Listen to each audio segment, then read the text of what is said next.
Hey, what's going on, fans? What's going on, YouTube, Facebook, on the Kid PW Gaming and Big Pat Sports Talk? What's going on, fans, man? True Big Blue, the podcast on Mondays. You know what's going down. Week of the draft. We're going to be talking about some draft things going on.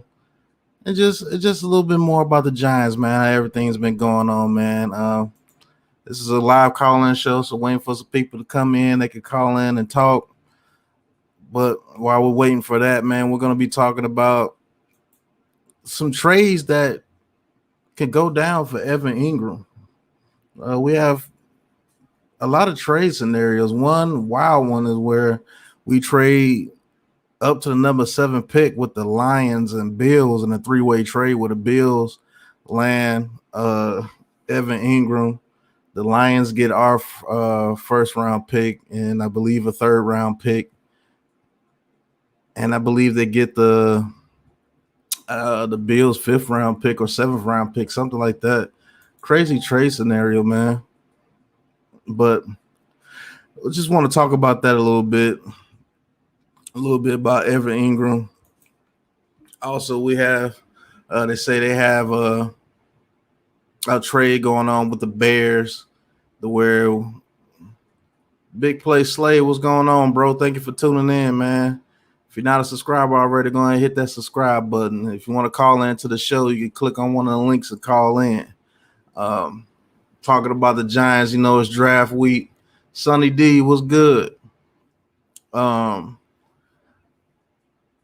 They say we have a way to where we trade with the Bears, where if we trade with the Bears, you know, they get our 11 pick, where we will be getting their 20th pick, their 2nd round pick, and also their 6th round pick.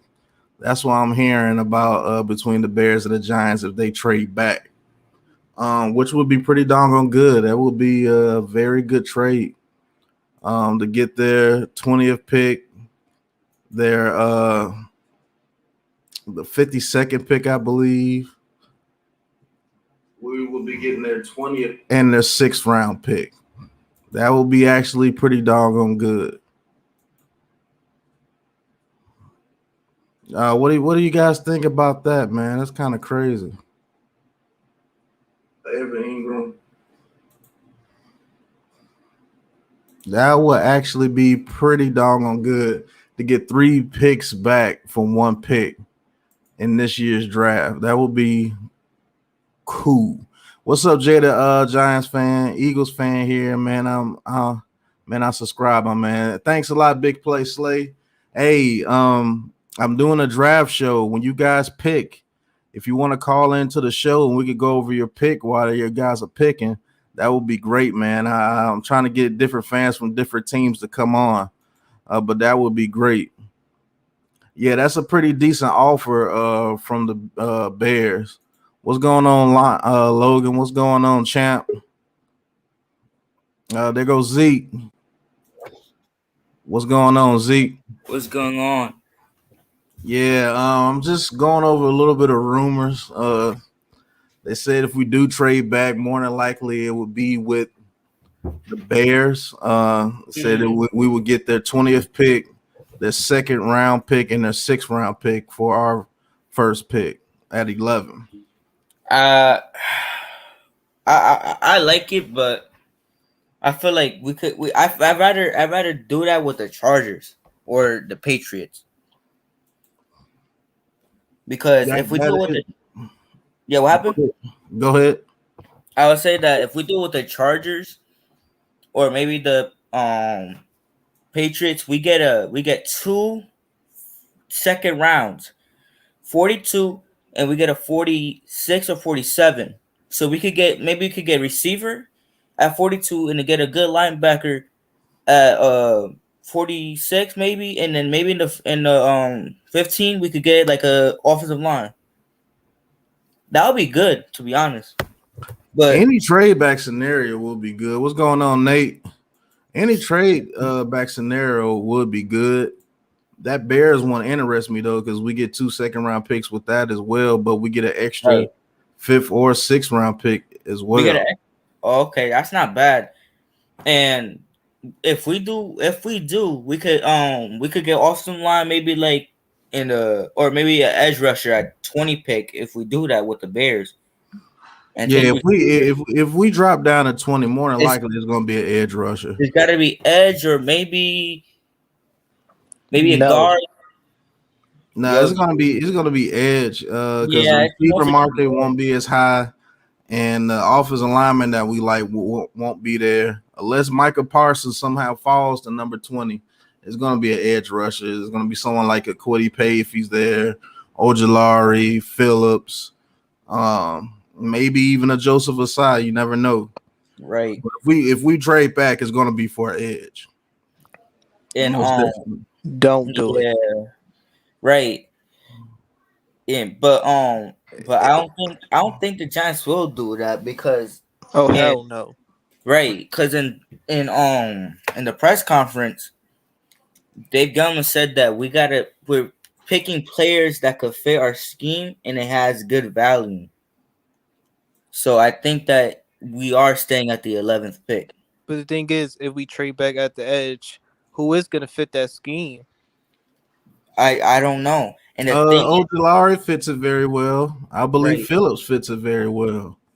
I believe Joe Tryon, but it won't be in the first round. So if you're just talking about first round, only two people I could see really fitting it at edge at that particular spot would be Ojulari or Jalen Phillips. Yeah, and I also can't wait till Thursday when the draft come on. I know, right? I can't wait to do that Yep. show with you guys. After right. that, after that on Friday, I'll do on my channel for round 2. Yeah, I'm gonna be with you, Big Pat.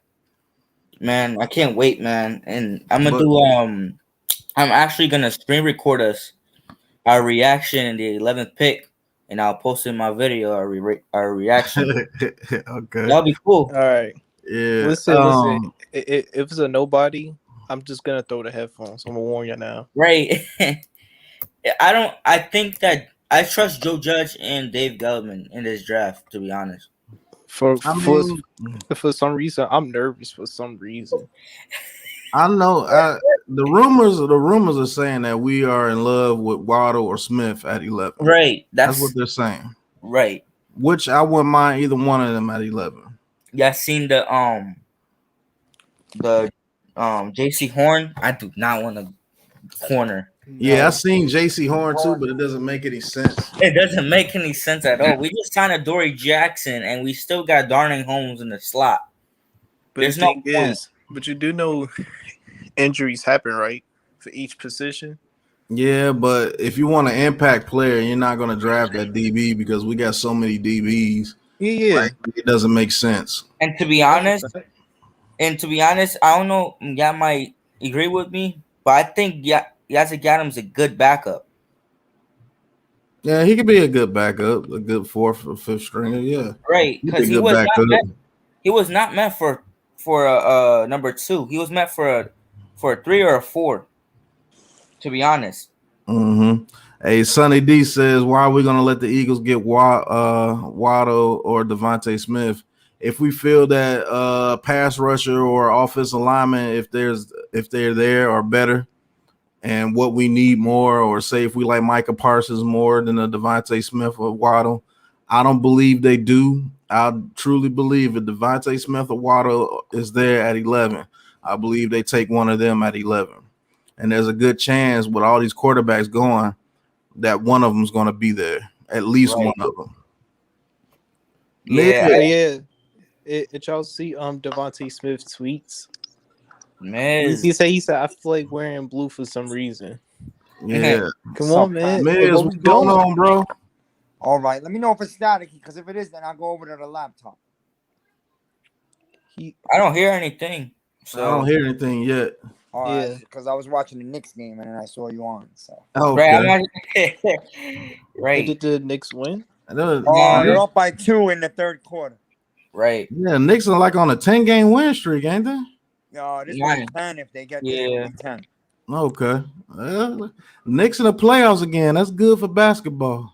Yeah. Right. Yeah, It's the been Knicks like on the years. rise, definitely. Yeah. Been like years. But man, Miz, it's almost that time, man. 3 more days, man. 3 more days. We're I gonna see know. what we Again, get. man. I did a video today. I said Christmas Right. is 3 days away. No, I seen the I can't video. wait, man. Hey, I yo, can't Pat, wait. Yeah. have we Yeah. noticed that when the Knicks was doing good, the Giants made the playoffs, but when the Knicks wasn't doing good, the Giants weren't? Right. I mean, the Knicks been doing bad for so long. When we were doing good, the Knicks was still doing bad. So you can't really relate that to that. The Knicks have been bad for a long time, man. Yeah, bro. when the Giants were winning 2 Super Bowls, the Knicks were terrible. So. Yeah, the Knicks were like number 1 in the draft almost every other year. Like the Knicks have been terrible. Yo, Pat, what do you guys think? A million rumors, man. Every day is a new rumor, a new. Yeah, you heard. I don't believe those rumors of Jason. Well, I will show you guys one thing that they brought up. Let me add this on the screen here. Let me know if you can see it. They're saying that we can actually make a 3-way trade with the Bills, with Evan Ingram, and the Lions, where we move up to number 7 and give up a 3rd round pick, and we land Kyle Pitts.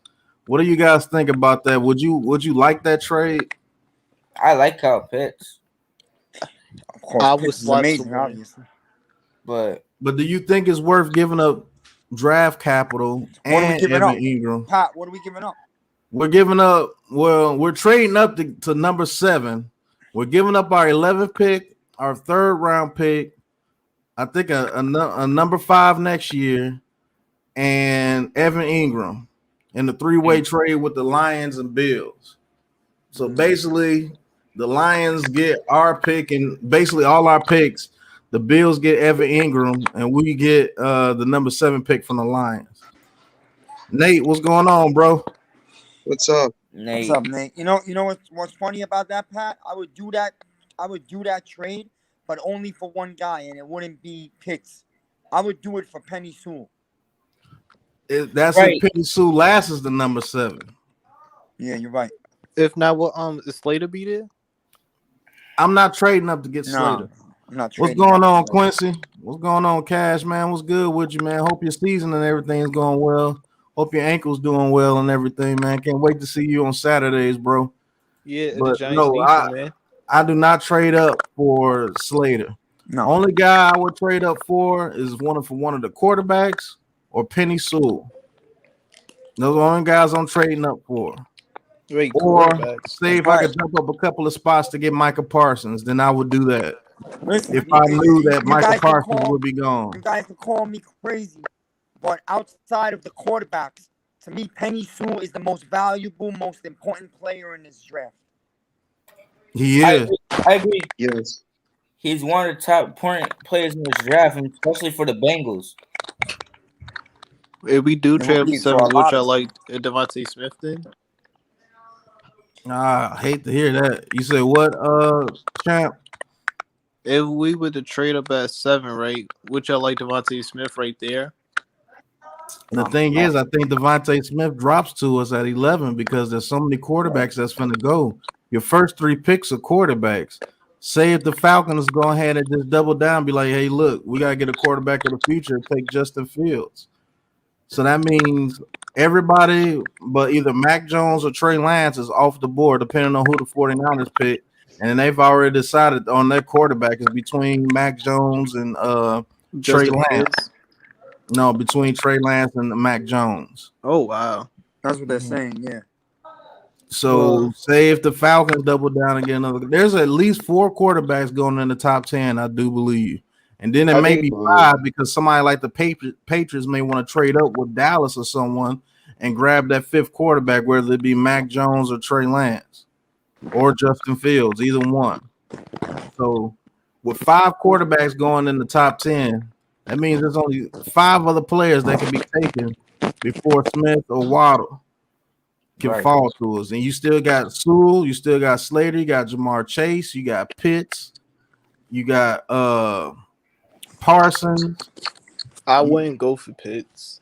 Man, you got a lot of people that have to go. 5 quarterbacks go in the top 10, like a lot of people are thinking is going to happen. I know there's at least 3, and more than likely 4, but 5 is a possibility. If that happens, we're going to have our pick and choose of just about anybody that we want.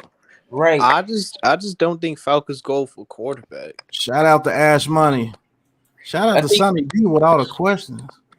Niners crazy taking Jones over Fields or Lance. I think they are too, Sonny D. Yeah, same thing right. I said. You want to And know some? You listen. If you want one of those two receivers, you're gonna get one of them at 11, so you don't have to move up. But if we could get lucky enough to have one of the quarterbacks still be there at 11, we could slide back a few picks and gain another 2 picks. That Mm-hmm. would be a treasure for us. right. Because that trade, I don't know if you heard, Miz, but that trade with the Bears that may happen. They're saying if we do trade down, the Bears or the Patriots are the most likely candidates. The I trade want the with the Bears. Bears would be their first round pick, their second round pick, and their sixth round pick this year. So we get 3 picks back for letting them trade up 9 spots. I think that's a pretty doggone good deal, and we can still get value at that at 20. I do believe. Oh, you take If we trade with the you take Bears, that'll that be a right away. whole. We'll probably Take that right get a away. You lot go of back to picks the out of 20th that. pick, and with the 20th pick, you get one of the edge guys that you want, or you could go with Vera Tucker or Tevin Jenkins. Any of those guys is a major player for us. What's going on, Cody? And then say if you like somebody else in that first round, now you have 2 second round picks you can play with to get back into the first round.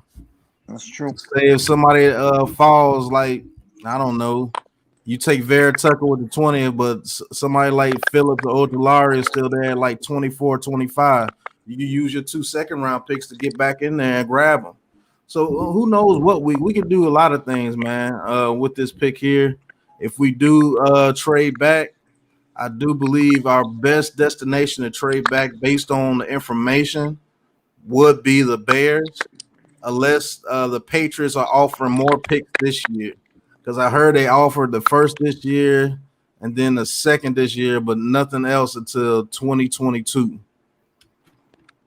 That's what I'm hearing. And then they don't have to give up as much as the Bears because they're only going up 4 slots. So Right. they don't You have could to take give up that, as much. Pat. You could take that because you could take the 1 and the 2 because you're only sliding back 4 spots. So we're still gonna get a major player at 15. Yes, we are. We can still get a major play at 20, depending if the cards are played right. Because if anybody trades up, they're getting a quarterback. That's what they're trading up for. To But get a the thing- quarterback. I think if we trade down, we'll get Aziz. I think we'll get an edge. We'll The get an thing is- edge, or if Micah Parsons is there, I believe they strike on Micah Parsons. Say if we trade back to 15 and Micah Parsons is still on the board, I don't see how you cannot take Micah Parsons unless a Waddle or Smith is there, which I highly doubt it. I don't see how you not take a Micah Parsons over a Vera Tucker or over Ojolari. I just think he's way more of an impact immediately than what those 2 guys will be. Right. The problem is, Pat, I'm the biggest guy when it comes to Micah Parsons. You know that. So I've been preaching his name for 3 months. But the thing is, Right. the thing is, I'm starting to believe he's not going to get to 11, man. I think Denver's going to be all over him at 9. I believe. I think Denver's going to take him at 9 as well. I think the Panthers. Look, if they do, we could take receiver at 11, and then Nick Bolton or Jerome Cox is available in round 2. We could get him because Nick Bolton is really good. I want Creed so bad. Who? Creed Humphrey. Oh, okay, yeah. I know. Listen, if the Giants could add an extra second round pick, let's just play the game for a second. The Giants move back to 15 because Judge and Belichick have a big connection.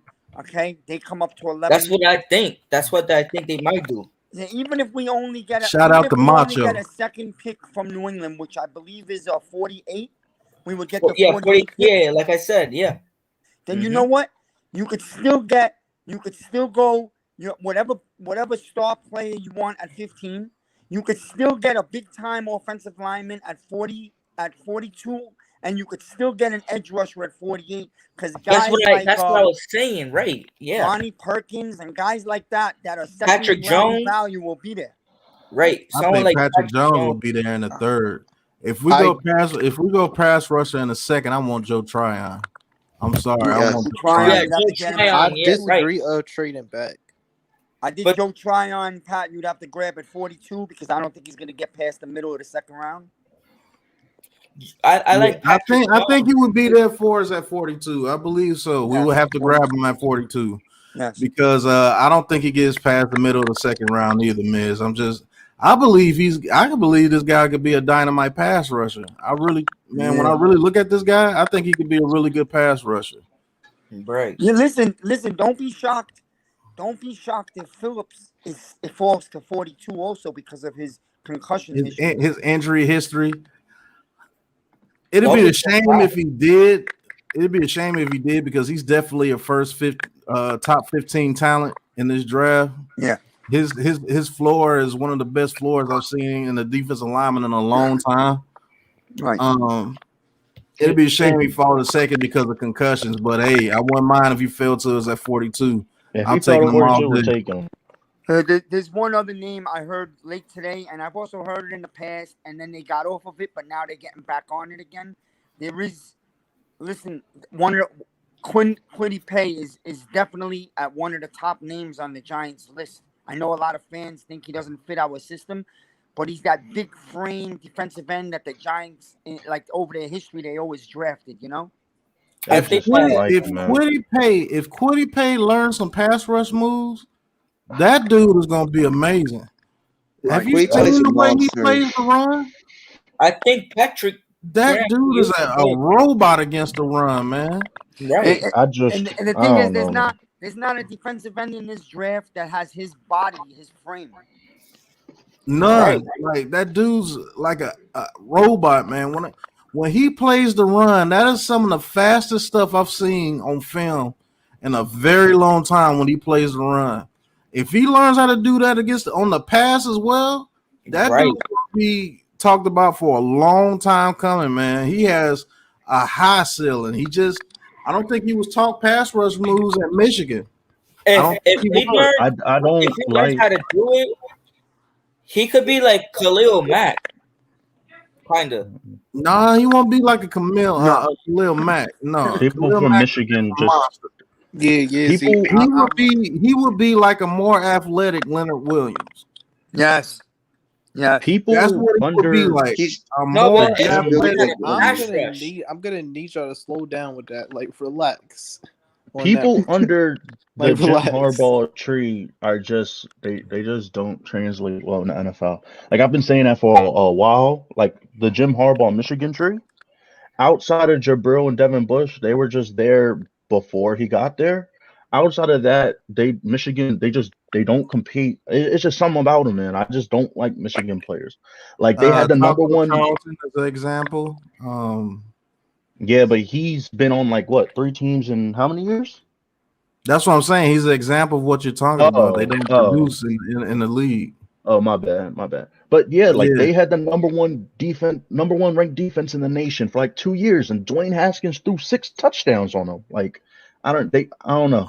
It's just something In Michigan, something that with that school. It's just I don't know, man. That's They've been good. Michigan always had good defense. Jabril Peppers, that's where Jabril Peppers from. Yeah, but that was Jabril Peppers before. ain't really. Was that before Harbaugh got there? Well, he was I think there. He was there before. I His think he got last. there like his last year or something like that. Yeah, Wasn't yeah, he got there his last year. Let's be real. That man has been underachieving at Michigan since he's been there. Yeah, and like I'm an Ohio State fan, right? So like I really like study like the Big Ten, and I pay attention to all the teams in the Big Ten. Like this dude Harbaugh hasn't even had a win on Ohio State, and they just got a new head coach. But I know Ohio State's like talented, but like even the other teams like Wisconsin and Minnesota last year or the year after this past season, they just don't compete. Like they just I don't know. It's just something weird. So that's why I'm not really nothing against Quiddy Pay. I'm just not a big fan of Michigan players unless they're like a inner offensive lineman or something like that, like Caesar. Yeah, their offensive linemen usually do good, but I'm gonna tell you this, Ash Money, Quiddy Pay could be different if he's with the right coach. If he's coached correctly, that dude's gonna be different, man. Yep. Man, you watch his film against the run, Yeah. man. He's a natural monster against the run. Like he's gonna be one of the best run stoppers in the NFL within his first couple of years. Yeah, I wouldn't down. mind. I wouldn't mind if we take him because I know our coaching is like that, you know? Like Only reason why I would mind a little bit if we take him is because we have a player like that on our roster already. And Atlanta Williams. he doesn't bring a pass rush presence immediately unless we can teach him up real fast. Yeah. He will be a pick that will produce later on for us. But for right now, what we did this offseason, I believe we have to win this year and next year, folks. We have to win something within these next 2 years. No, we have to win this year. Off top. We have Like to win playoffs this year and a deep playoff run next year. That's what we have to do. Yeah, That's because why this year we are going 10-7. It was so. PJ, what's good, bro? That's why I really wanted us. Oh, you could get to that real quick. Cody Dunbar says, what 3 running backs you want the Giants to take in the 4th round or 6th round picks? Khalil, what's the boy name from Virginia Tech? Tate, I believe. The backup running back for Ohio State would be cool. Yeah, I was thinking about running back. Trey Sermon. Yeah, Trey Sermon, or I don't know, someone like a Pooper Williams or somebody that can be a good third down back if Saquon Barkley still doesn't know how to block or something this year when it comes to third down pass. What's his name? His last name's like Ragus for Louisiana Tech, I think. He's a good, nice power Jason Khalil Herbert from Virginia Tech. There's also a guy out there. He's a representative of Team of Sports. He's called Ladarius Galloway. He will be a free agent looking to get into the NFL this year. Great third down back. You can check him out on my channel. I got his highlights. He's going to be trying out to get in on the NFL roster this year. I've had him on a channel before. He's a very good guy. Very good third down back. Can catch out of the backfield. Very elusive. Could be a valuable asset to the Giants if we so decide to look at him. I would love. I mean, I wouldn't really want us to take a running back with a draft pick. Right, because we have our two running backs already. I would rather. Yeah, but not even. Wait, Deion Lewis is a free agent, right? Yeah. Oh, okay. I thought he was there for Not even that. I just would like, we could get somebody or a drafted free agent, Yeah. Yeah. Yeah, I don't really see us wasting a draft pick. I ain't gonna say waste, but doing a draft pick on a running back, I just don't see us doing that. I think they'd rather try to get another special teamer or try linebacker, somebody. Linebacker, someone like that. And believe it or not, the middle linebacker from Alabama, Dylan Moses, he can actually fall to us in the 4th round. You never know. You want to know something, guys? It makes no sense that they give Booker $3 million and then Gallman went and signed for what, $1 million? Yes. No, it was $3 million for 2 years. So I thought Gallman was gonna get more than that, man. Yeah. Right. We could have easily signed Gallman back. What's going on, Joe? Yeah. We could have signed him back. Yeah, we could have easily got him back. Yeah. Yeah. So that I look at gentlemen messed that up a little bit, but Michael Carter. I still think Booker is better than Wayne Gallman because he's faster and he could do the same thing that he does through contact. I just think that Wayne Gallman's presence with the team is just going to be a little bit stronger than what Booker. Yeah. But I believe Booker's the better player overall. But don't get it twisted. Wayne Gallman played his heart out for us last year. Yeah, I wouldn't mind him getting back. If he played 16 games, he would have had 1,000 yards. He started in week 7, week 8. And he had, like 700 yards? Right. I think it was like 600 something. It was close, though. Hey, PJ says, what's your thoughts on Lorenzo Carter? I believe Lorenzo Carter is a breakout candidate this year. Yes. He was actually doing pretty doggone well last year before he got hurt. Right. And if we could get that other edge rusher on the side of Lorenzo Carter, we could be a very dangerous defense which we already are. But now I'll tell you, we we'll already be got getting one, man. yeah, we will be getting pass rush plus our secondary will be pretty good this year. Yep. I believe this defense could be top 5, man. Right. If we yeah. if we get good players in the draft, our defense could. Look, if we get I see Parsons, it. If we we're draft Parsons makes it top 3. If we get Parsons to Yeah. wrap, I hate when people talk about his coverage. Look, that don't matter really.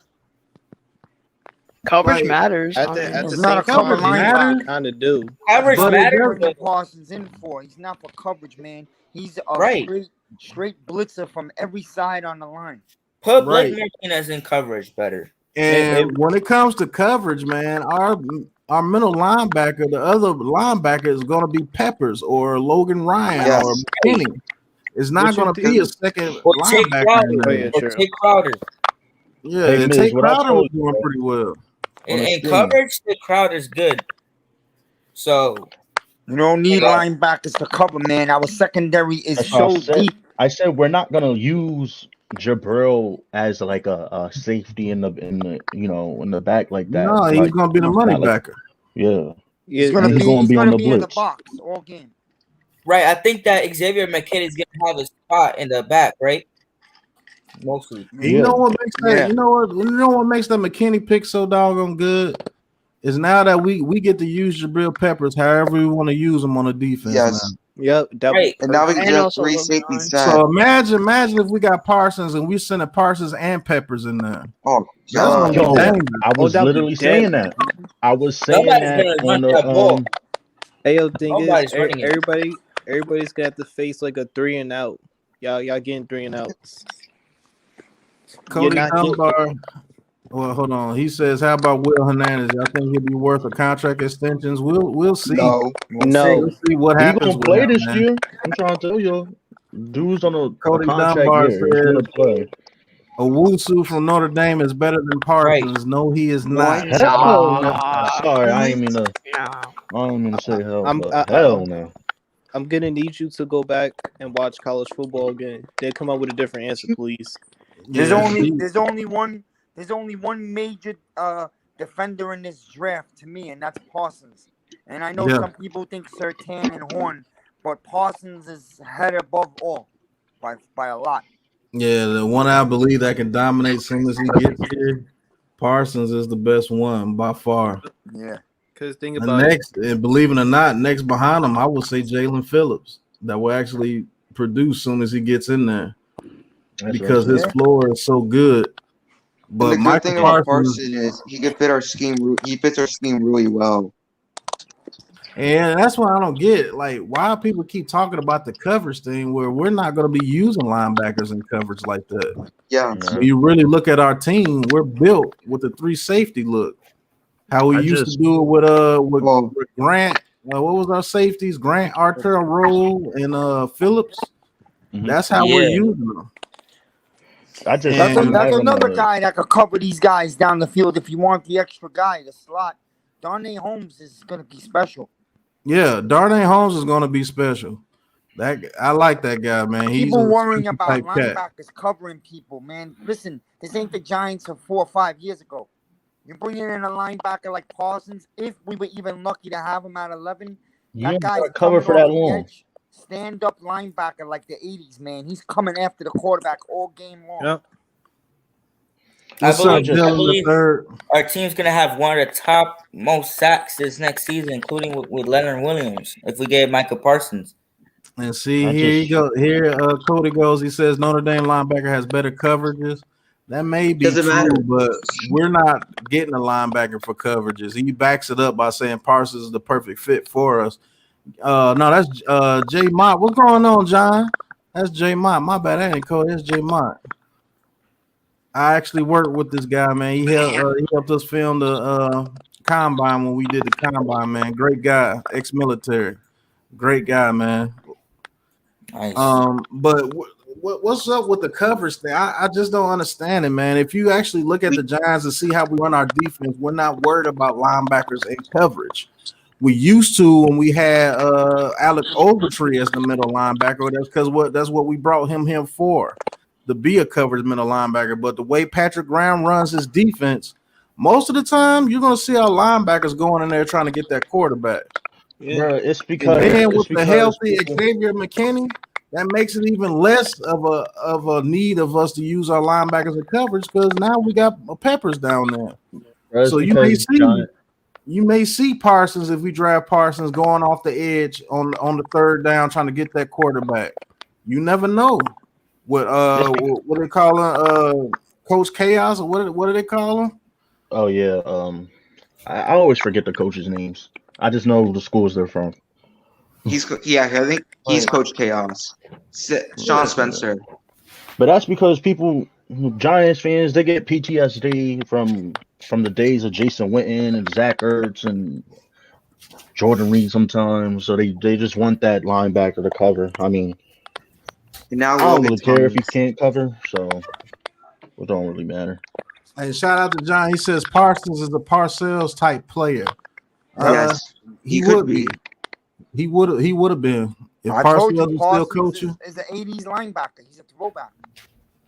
Yeah, and what the thing is with his speed and the way he gets away from guards and tackles, the way he moves and gets away from them. Yeah, y'all gotta Sean Spencer see. really Y'all likes gotta him. see. Sean Spencer really likes Michael Parsons. He really likes Yeah, him. y'all gotta Yo, see thank some you. of the tackles that dude was making at Penn State, man. It was some good stuff, man. Yeah. Like he And was Sean literally Spencer making coached him for tackles years. behind the line of scrimmage, saving touchdowns because he was I'm so just athletic. yeah. Yo, I'm thank you, just Joseph, scared he to won't make put it the again. thing in the chat for my YouTube. No The problem, link. brother. I got you. Oh yeah, good luck, Joseph. I Dylan appreciate asked, that. who is you guys' favorite overall prospect in the draft? I have to say the one I like watching the most is between Parsons and Phillips. I like watching those two the most. My favorite prospect in the draft will actually be Jalen Waddle because of the dynamic he brings to an offense. Right. But the prospect that I want the most on the Giants is between Parsons and Devontae Smith. Because I believe Devontae Smith brings the number 2 receiver. He locks that down immediately as soon as he comes to the team. And that's going to help out the offense a lot. And I believe Michael Parsons is I believe he's the next great linebacker. Once he gets trained up to be the middle linebacker and you train him up to be the green, because he did it at Penn State. He did it at Penn State, man. Penn State's defensive line was so undisciplined, and he was making some tackles out of this world. Like, how did he get back there so fast where he was able to grab that guy from the back of his ankle at the line of scrimmage to stop him from running 50 yards because the defensive lineman was so undisciplined up front. That was crazy. It was crazy what I was watching. But if it came between Parsons and Devontae Smith, I probably still go Devontae Smith, but I wouldn't be mad if they take Parsons. Like, I would actually be happy because he's going to be a defensive stalwart in this league. As long as he keeps his head together, I know he has some off the field issues, whatever that is, that can be cleaned up. I think they're overreacting. I think they're pushing that like so hard because one player every year has to be that guy that drops because of an issue that happened at college or he did something off the field.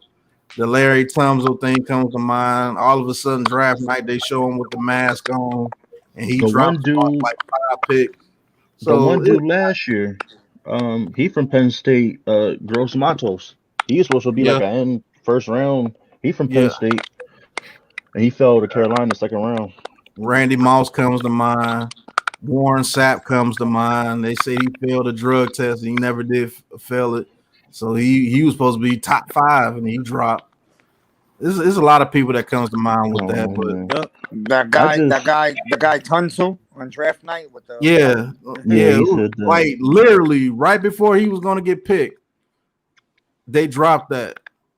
Yeah. Cody Dunbar says Waddle would be like Odell, a game changer, and Waddle would be like Tyreek, and Devontae Smith would be like Marvin Harrison. Yeah, that's and a good comparison. I believe this team my thing, bro. will need a Marvin Harrison. That's my thing, bro. That's who I would compare him to, a faster Marvin Harrison. and Marvin Harrison was a dog. That's my thing, and we could talk about this when talk about this more Wednesday on the stream. But my thing is just like you have these receivers who has these comps, and they like say they're not even like the Tyreek Hill. They come close. Y'all wanna pass up that for a guard? Like, that it's just boneheaded to me, bro. You want to pass that up for a guard that you could get just because you quote unquote need it? Like, I'm with you on that, Ash, man. If Devontae Smith, Waddle, or Parsons is there at 11, I wouldn't. Slater will be my fifth choice. I don't. I think like Slater's Slater. there. I think they have. I think they'll I probably like take him. Slater, but Because I think we could get a guard in the second round, man. bro, if Slater is there, I'm or get passing Ben on him. Cleveland. I'm passing on him.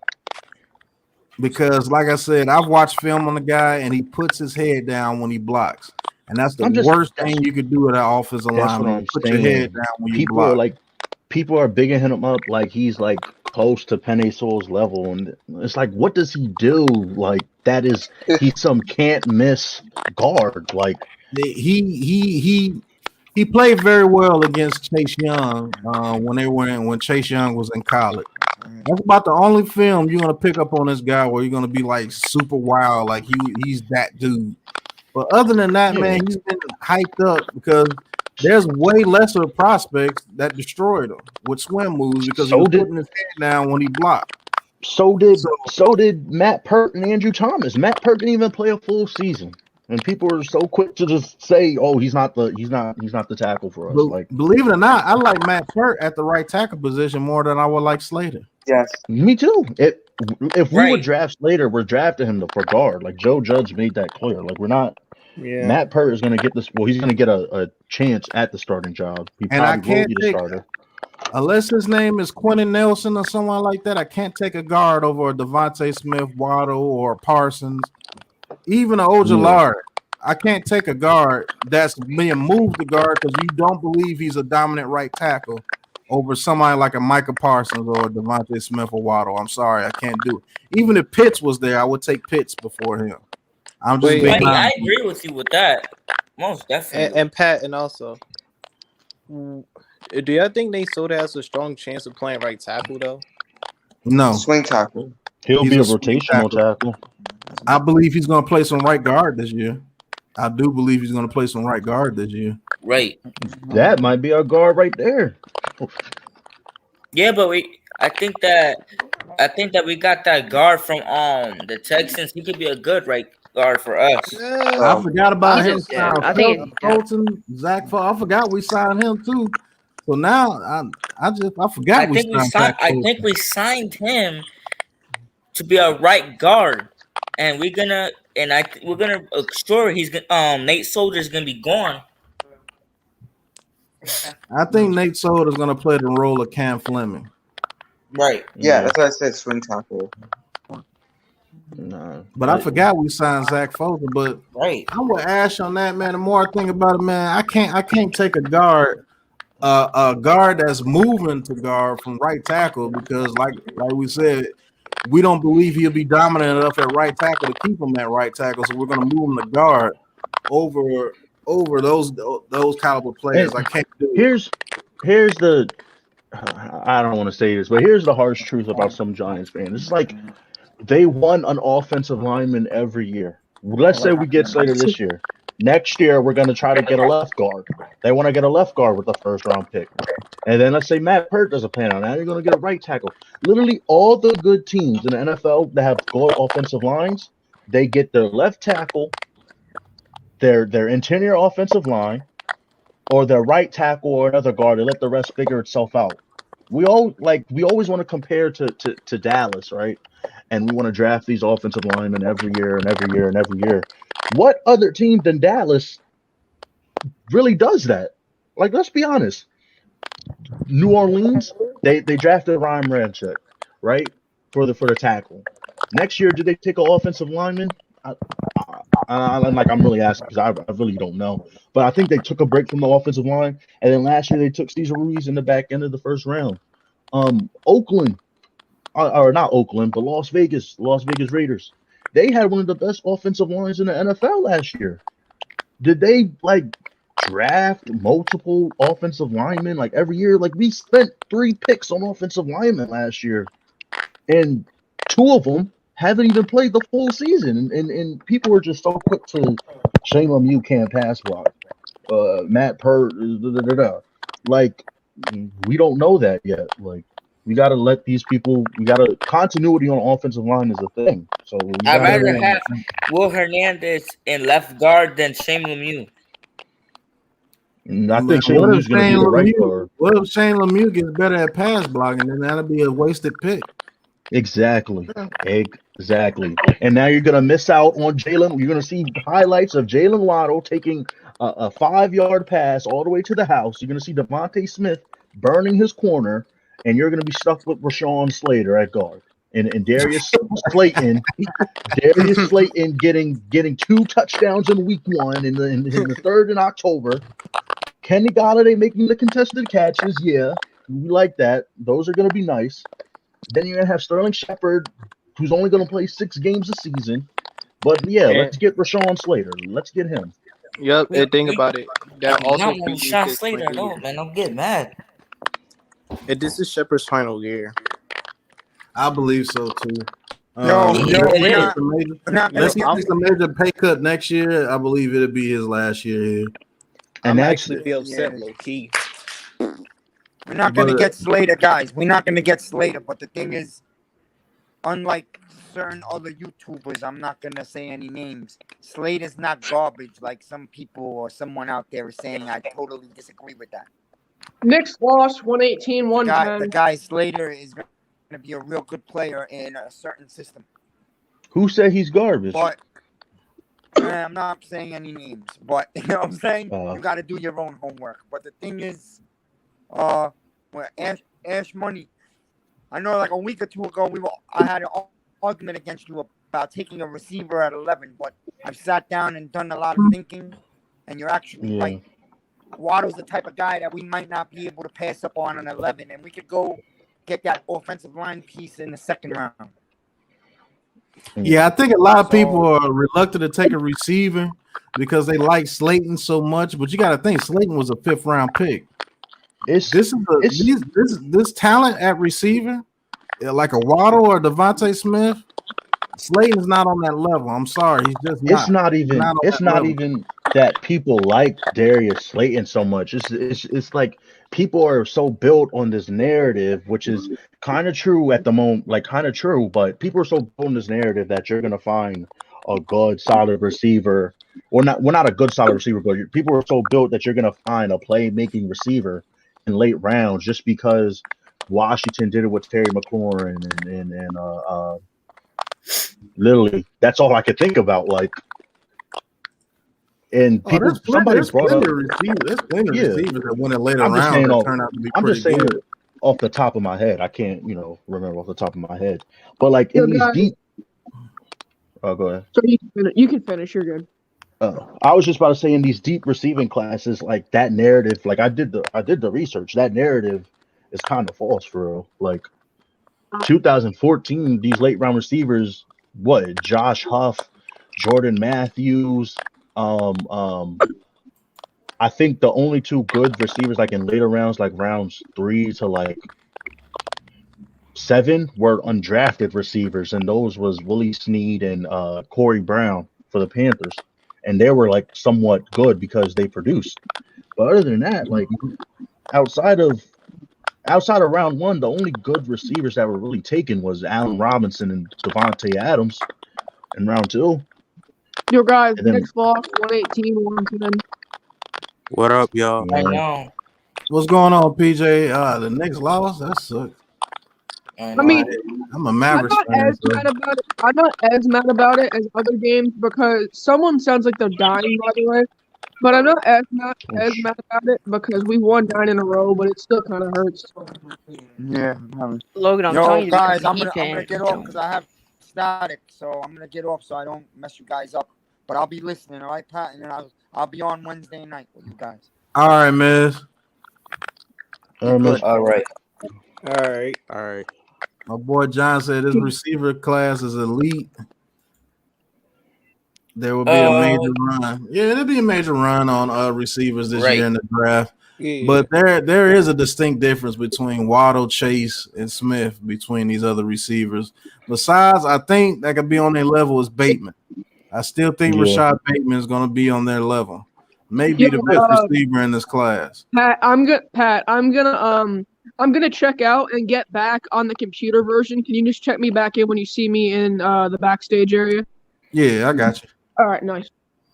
But here's the thing about like the receiving class this year. Like, we might think is deep, but let's be real. Like, these like numbers are being like overhyped by these 40 times in these drills because they're not doing the same drill. So we see these these results from these pro days, and they're not really the same. So I don't know, I'm not that big. I think it's going to be deep. I don't think it's as deep as people say. The receiver class this year? Yeah, I don't think it's really as deep as people say. Just because I'm kind of worried about like how like the numbers are being like. I believe the numbers have been fabricated a little bit because of the COVID and everything, and everybody's doing stopwatch times and everything. But I will say this: after Smith, Smith, Waddle, Jamar Chase, and Bateman, I do believe there's a significant drop off between the receivers after that. But then you got people like Rondale Moore, Nico Collins, Terrence Marshall Jr., Terrence Marshall, Diami Brown. But we need Tony. receivers that create separation. That's what Waddle does it as well. That's what Smith and Waddle does. I'm telling you, if we draft one of those guys, they're automatically in the number 2, especially Smith. Yeah, because separation. We don't got receivers that create separation like him. We don't. Like, not including Galladay. Galladay is not a type of player that will create separation all the time. A lot of people get that wrong too. Look at that guy's film, man. That dude creates great separation. I feel like Sterling Shepard is underrated as like a separator. Like, I don't feel like he's amazing, but the problem he's is like underrated. I'm not saying that he's always gonna create separation. Sterling Shepard's not always gonna create separation, but he does create separation. Though I can't lie. It does. I feel like he'll create separation. Darius Slayton could kind of create separation, but he catches more. It could catch better than Sterling Shepard as an out player. Just imagine that Sterling Shepard gets to play his natural position this year in the slot. The first time he did that since his rookie year. Exactly. Yeah, that was in 2016. And he had like what, 8 touchdowns? Mm-hmm. Yeah. He had 800 yards. 800 and some yards, Sterling Shepard. And if he didn't have those concussions, I bet you he could have been our number 1 this whole time. I don't think Tamarian Terry lasted the 6th round, Cody. But if he is there, I wouldn't mind us taking him. He's on that PFF cush. I don't believe he lasted the 6th round, man. That dude. He's a 4th round, 3rd round player. Yeah. He's a 4th round guy. Yo, John says Galladay is going to make the receivers better. Yes, he will. And like I said, he will allow Sterling Shepard to play his natural position, which is the slot, which I believe he's going to create a lot of separation in that slot and make it hell for slot cornerbacks. You're now going to have to play this offense as an offense now. You're not just going to be able to come in and just do whatever you want to. What's going on, Billy? Yeah, you're not just going to be able to come in here and just do what you want to on defense anymore, run cover 1 or just run blitzes or just run a cover. The Ravens rushed their whole linebacking core. The whole game. Yep. So you're not going to be able to do that anymore when you come to New York, which is going to be a great thing, which is going to open up things for Sterling Shepard, Darius Slayton, if he's the number 2 or I just hope he's the number 2 coming off the. He is going to be our number 3 though. It's going to open up more for Saquon Barkley. Now you're going to get more holes because, believe it or not, our run blocking was pretty damn good at the end of the season. So imagine the way we run block now with less pressure coming up there to stop the run, because now you got to worry about a play action And say if Waddle or somebody or Smith was on the team, you definitely gonna have to worry then, because now you're gonna have to worry about Galladay and Smith. And if also, you're worried about them, and also, now opens up more holes for Saquon Barkley. Yep, and also for play action, we got Kyle Rudolph too. Yeah, Exactly. I can't wait to see these RPOs when Daniel Jones fakes with Saquon. Yeah, with Saquon and DJ. You, Right. you know what? RPOs That'd are be gonna be nice. But the fun. thing You know is, Daniel Sorry. Jones, he's gonna need pocket awareness to do that first, though. We're gonna You know need what that. I'm most excited about? And not really. What I'm most you need pocket awareness to be a good quarterback, but Yes, you do. the thing that I'm most excited about is to run mesh concepts with the speed receivers we got now. We got Slayton, we got Shep, we got John Ross. That could kill a defense if we run it correctly. And don't forget Dante Pettis too. And I another still thing, think If we get I'd someone rather to do have something. Dante Pettis have him as our number 3 more than Slayton. and another Why thing you think that, so? Because I still think the way he played, I still like if Slayton doesn't do good, Dante Pettis gotta go for him, man. he played one game. No, he played 3 games. And Remember the Ravens and the Cowboys, and I think that's He it. had like 4 catches over 3 games. Because we signed him. I know, but look at the way he played it with the 49ers. Hell, he was the most reliable receiver. Back to things that I was saying, like one of the other things that I'm most excited about is flood concepts, because you got Kenny Galladay running that fly route. You can have Saquon or Kyle Rudolph run into the flats, and you have Slayton or Shep running that 10-yard out. That could kill a defense if we run it correctly. Yep. Yeah, Wait, ran and correctly. also, and much as I hate to say it, Evan Ingram can be that weapon with that He offense. Yes, he can. He actually just had a gotta damn catch good it. year. Evan Ingram just got to go to some intense therapy sessions. We haven't used him I in feel the like right his way. mental stuff Y'all might wouldn't hate drop. me for this, but I think Evan Ingram could have a good breakout year this next season. I like that. Well, he's gonna have to. Yeah, because he's gonna have to. with us I hope bringing he in does. Rudolph and Because he Galladay, could that'll catch. take a lot of If pressure he was off catching of it. all those catches in 2019 as Daniel Jones rookie, why he couldn't do that this year? That's mental. That had to be mental. Rudolph allows Evan Ingram to go back to his true position, because Right. we were lining Evan Ingram up as a regular tight end right next to the tackle, 3 fingers in the ground tight end. Evan Ingram needs to be used more of a slot receiver. Yeah, in the X slot, just like if we're not gonna get him, but like if we got Kyle Pitts, or if Miami were to get him, they would use Mike Gesicki as the tight end, lining up next to the tackle, and they would put Kyle Pitts in the slot or in the at the X this position. is the way I look at it. Can you imagine if Evan Ingram could hold on to the ball? Imagine this play. So Saquon's running to the flats, right? Ingram's lined up in the slot running a 10-yard out, and Kenny Galladay's running a streak. That would just kill a defense if Evan can hold on to the ball for once. Listen, no matter who we get, if we get Waddle, we're gonna be lethal on offense. If we get Parsons, the blitz on defense will be lethal either way. Like, we have so many players on the defense that's like pass rushing and blitzing that would be lethal. Like, and Micah Parsons is going to have that same Leonard Williams effect. Like, if he gets that credibility where he's going to take the pressure away or take the awareness away, and you can have somebody like Jabril Peppers or Tay Crowder or somebody like that coming at the blind side of blitzing. So it's really going to be. What's your thoughts on either way? If we Waddle? get Parsons or a receiver, either way, we're going to be deadly. Yeah, the offense is going to be a lot better. I'd rather take receiver 11. And take that's receiver 11 the thing. and take receiver 11 and then take someone like Nick Bolton, Jabril Cox at 42. That's the thing. Y'all want to? Nick Bolton playing? He could play coverage and stop the run. That's the. He's not going to be there at 42. Interior. He could be there at 42. No, he won't. That's the thing. Y'all want to waste. Jabril Cox is a third-round talent, in my opinion. No, he's not. Right. Yes, he is. Yeah, yes, he is. And that's coming from an LSU fan. Jabril Cox is not a second-round talent. Wait. I'm a Louisiana State fan. What'd you say? I'm a LSU fan also. I'm an Alabama fan. Jabril Cox is a third round talent, hands down. I like Chester out more than Jabril. But what was you gonna say, Ash? Go ahead. I'd rather do. I was about to say that's what I was saying. Like literally, this whole conversation, we're talking about either way. If we pick one of them, we're gonna be lethal. We're gonna be deadly. And y'all would have passed that up over a guard? Nah. Come on, bro. Come on, bro. I'm sorry. I just can't. I'm sorry. Hey, yo, Ash Money.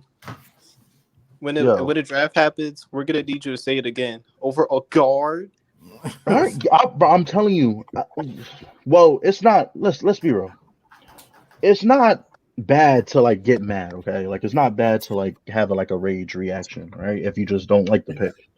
If we take a guard at 11 and Parsons or Smith or Waddle on the board, I won't scream.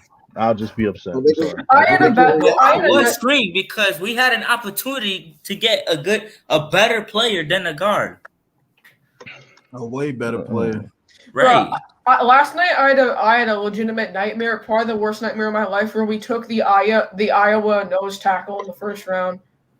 I wouldn't get mad taking. I wouldn't mind taking that dude from Notre Dame. Owusu-Koramoah, I like him. Yo, so I had a dream. Hey, yo, we already have him. We have him in Jabril Peppers. I don't know why people want to get this dude on here. I like him. Already have him on the team. I like him, but not for the Giants. That's crazy to me. You waste the number 11 pick on that shit? You already got it? Yo, I like him, but not for the Giants. I had a dream that we passed on Jamar Chase, bro. That literally woke me up out of my sleep. I'm telling you right now, I'm gonna be on Big Pat's draft stream. If we take Jamar Chase will not be at 11, sir. I'm telling you right now, somebody needs to snapshot this or whatever. I'm gonna be on Big Pat's draft stream, okay? If we take a corner in the first round, I'm smashing my damn monitor. I'm not joking. Nah, that's a low screen. We're not taking a corner. Logan, if I was you, it's possible, bro. It's possible. It's not a high chance, but it's possible. Only one we would take is Patrick Surtain. Is it? I'm not talking about corner. I'm talking about what you said about Chase. Oh, you talking about him dropping to 11? Yeah, it's not a high chance. It's like I don't care. Only way that happens. Let me tell you the only way that happens. If 5 quarterbacks go in the top 10, Slater and Penny Sewell are taken in the top 10. Yep. Somebody jumps up to take another. Well, somebody jumps up and takes somebody like Patrick Surtain. They want to trade up and draft somebody like Patrick Surtain. There's only one way that will happen. If both tackles gone, 5 quarterbacks, Surtain, Pitts, and Parsons are taken. That's the only way. I don't know if I'm the only one who wants to do this. If Waddle's on the board, I want to trade back to 16 with the Cardinals. I'll be happy. Why would I trade back if the guy that I want is right there at 11? I never said I wanted a receiver in the first round. Trade up, that's who they're taking. You know that, right? I know. That's why I'm saying they wouldn't do it. I did not want a receiver in the first round. If Waddle's there, don't trade back. Trust me, you will regret that. Like, I gotta head out, boys. I'll catch you guys later. I think I got everyone's link in the chat. If I miss someone's link, let me know. Right. But I appreciate you having me, Pat. I'll catch you guys. All right. All right. Salute. All right. Yeah. Hey, yo, Pat. I've actually had a worse nightmare. If we get Gregory Rousseau with the 11th pick, I will slap some people I see in the street. There's only a couple of picks that I will hate. A DB. Yep. Rousseau. I would Gregory Rousseau number 1. A quarterback. We're not taking a quarterback. I hate on Gregory Rousseau, man. Right. Stop hating on him. You like Greg Rousseau? No, tell me the reasons why you like Greg Rousseau. Tell me right now. Please. No, I never said I like Greg Rousseau. You got to give him a chance. No. Have you seen this guy's tape? You got to give him a chance. You guys gave Daniel Jones a chance, right? If he falls to the second round, yeah, but he's not worth the number 11 pick. I never said he's worth the 11 pick. I'm saying that if he's there, like maybe in the second round, I wouldn't get mad. In the second round, I'm taking him, no question. It's the same thing with Daniel Jones. He's not worth the 6th pick, in my opinion. Daniel Jones is a top 3, top 4 quarterback in that draft. You go back and No, he was redraft it, he'll not. be a Yes, he 6 pick. was. Yeah, Yes, he but was. that was the They quarterback had- week who they had class. in He was front of supposed to him? go in the second round. Yeah, He'll be good if he has weapons. Like if we already had weapons like right now, and Daniel Jones was a rookie, then it would have been different. Okay. Nah, but There's a difference when between a it's quarterback Jones and a still defensive balled end. out though. His rookie tell me year, last so. time we ever draft Duke quarterbacks. In the 90s. Right. That's I'm like- saying Daniel that's Jones like- was a top quarterback in that draft. No, Yeah, but he was was supposed not. to go in the Top second four. round. He was not the top quarterback in this draft. Bro. Yes, he That was. was a No, he stop wasn't, the cap. Zeke. Everybody Zeke, just no. stop the cap. Can I stop the He cap? was for 3 top seconds? John's thing. It was It was a quarterback week class. It was Murray, Haskins. It was Kyler Murray, Murray. Haskins, It was and Haskins. Then it was then like it was Drew like Lock. Daniel yeah, Jones. and then it was Daniel Locke. Jones. Drew Lock. I Daniel told Jones. you, Jaden. He was a top 4, top But 5. That doesn't mean he was supposed to go at number 6. He was He supposed I wasn't to know go supposed that to late go he there. first. wasn't. We were supposed to get Josh Allen. That was supposed to happen. Josh Allen. Josh Allen is the perfect thing Daniel Jones can do. With the weapons that we're getting him No, now, we're talking that's about what Josh Allen, the linebacker. Yeah, it Josh was a Allen, linebacker. Yeah. Well, I'm talking about Yeah. Daniel Jones. I'm talking about Daniel Jones. Daniel Oh. Jones has a lot to prove. I'm not saying he's a bad quarterback, but his pocket presence is very low. He has a lot to prove this year. You want to say it's the weapons? Well, we're getting him weapons. Now let's see what he can do. He needs blockers. Hold on. The best thing that he can do is turn into what Josh Allen did. When Josh Allen got Stephon Diggs, he turned into a monster. Because before then, Josh Allen was terrible too. Yeah, before then, Josh Allen never threw for over 400 yards and never threw for a 4-touchdown game. When Stephon Diggs got there, he threw for over 400 yards 8 times and threw 4 touchdowns 4 times. Here's the way I view DJ. I do not care how many passing yards he has, how many touchdowns he has. I want wins. I don't care about stats. That's the same with me. Here's the thing. Daniel Jones had multiple 4-touchdown, 5-touchdown passing games his rookie season with the worst offensive line. Right. Wait. Thing is, I know that, but now. was it against good defensive teams though, or bad? They were bad. That's a good argument, and he had a good scheme. So, no, the thing is, you can't just blame everything on the weapons. You got to blame a little bit on Daniel Jones. That's why I'm not saying I'm pocket not. awareness is not up there yet. If he played better that Bucks game, we would have won. If he doesn't throw those 2 interceptions, we win that game. Yeah, it was a blowout. Literally. And even with those 2 interceptions game, we still could have won the game. Then again, he if underthrew the 2-point conversion, he underthrew it. He threw it too late. Yeah. But there was a pass interference on that, but the refs picked Yeah, up that was no. too late. Yeah, true. I know, Jones but I'm also just threw the saying. ball late. He threw the ball late. If he throws that correctly, that's an easy 2-point conversion. Lewis was wide open, and he threw All it you gotta too do late. is throw it just now. Don't wait. Just hurry Daniel up. Jones, Hey, Joseph, the next time I'll be streaming will be Thursday on draft day. Be sure you're there, bro. Daniel Jones is kind of like, when you're playing a game and your controller dies, that's Daniel Jones for a few seconds in the pocket. But the thing is, look, every time Jones is quarterback, I legit get nervous sometimes. Me too. Hey Joseph, I don't be feeling confident. We're doing a stream Wednesday. Wednesday at 8. Me, Pat, Miz, Diggy, Hub will be in there for a minute before we have to do Young Guns. Wednesday Pat, are you 8, streaming on Wednesday the day of the draft, like draft night? Are you in New York or who, me? Yeah, where are you at? So I know what time I should be on. It should be on 8. Nah, I'm in Delaware. You know where Delaware at? It's like right next. It's like right next to Washington, right next to Maryland. So we're in the same time zone, I believe, aren't we? Yeah, Delaware. Where you I'm in Louisiana, Eastern time. Yeah, probably. Yeah, because I go to college at North Carolina A&T. So what time is it there now? Where you 10:09. So you're an hour ahead of me. So I'll send you. What I'll do. I'll send you like I'll send you like a text on Twitter or something like 30 minutes before or something like that. All right, but And yeah, this year's gonna really tell who the real Daniel Jones is, man.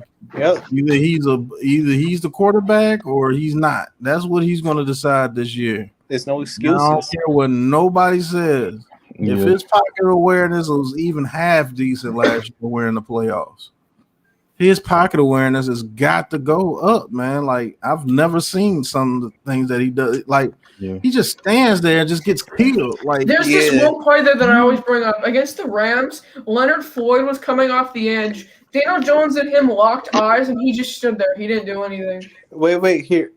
And that's a fact. Here's the one thing I don't like. He stares at that one receiver for like 55 seconds. You can see it. Then see it. After that, he fumbles and gets sacked. The stripe on his helmet is always at his number one target. As a quarterback, you're supposed to go through your progressions. Look at everybody. Don't look at that one person because you're making it obvious. Yeah. Right. My only was keeping me tied to Daniel Jones is that like literally when we needed to win, it's that like last year, game. When we needed to win, he showed up to play.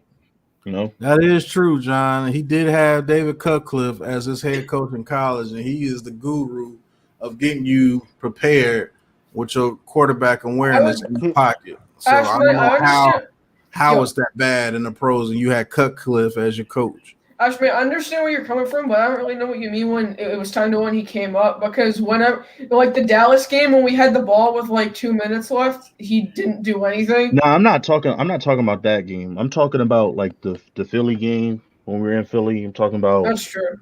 Even though he threw 2 picks in the Tampa Bay game, when we needed to go down the field, he still like delivered the ball to Golden State. He converted a 4th and 16.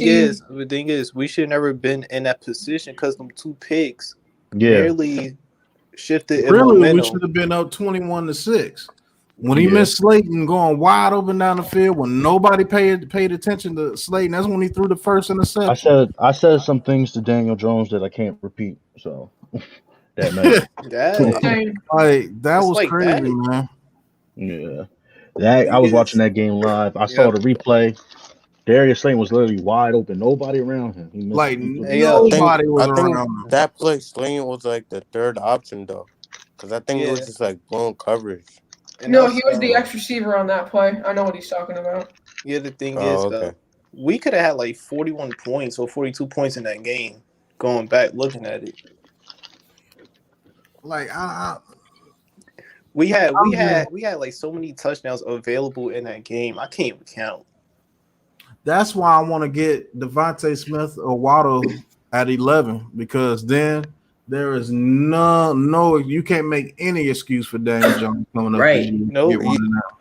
You can't make any excuse. Nope. He got the wide receivers. He doesn't produce is on him. You could because he got the tight offensive line is Swiss cheese. He got the running backs. His offensive line is not that bad. Do you understand that not having pocket presence makes your offensive line look worse than what it is? I know, but at the same time, it goes both ways too. Like if your offensive line is bad, like your quarterback shouldn't have. Here's another thing. I love Andrew Thomas. I love Nick Gates. I like Will Hernandez. I think Matt Pert has some development to do, but he could be great. But Shane Lemieux, legitimately, if someone does a swim move, that's it. Shane Lemieux just literally dies if someone tries a swim move. Yeah, that's why I'm saying I'd rather have Will Hernandez at left guard than Shane Lemieux. No, he was last year. No, he wasn't. No, he wasn't. No, Shane. I think Shane was left guard at the time because we had Kevin Zeitler. Yeah.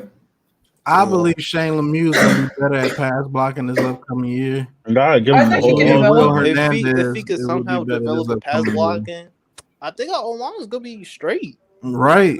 And especially a run game too. Like I will give our offensive line time to develop because that's how good O-line. That's how all the good O-lines get great. They spend time with each other. They develop with each other over the years. They don't just keep interchanging guys every single year because it was bad specific players, specific games. They need time to develop with each other. Like the 2007 line with David Deal, Sean O'Hara, Kareem McKenzie, Chris Snead, they weren't good with each other all the time. They developed with each other over the years, and that's how they got that good. Yeah, and also, I mean, Logan, I also agree because think about it. In the middle of 2020, who expected COVID? I think COVID messed out all offensive line up because when football season started, our O-line wasn't like they had no chemistry at all. Yep, that's why it that's took what I'm like a saying. couple weeks. And Matt Peart had COVID for like 3 weeks. 3. And Will Hernandez. Mm-hmm. So I will say this though.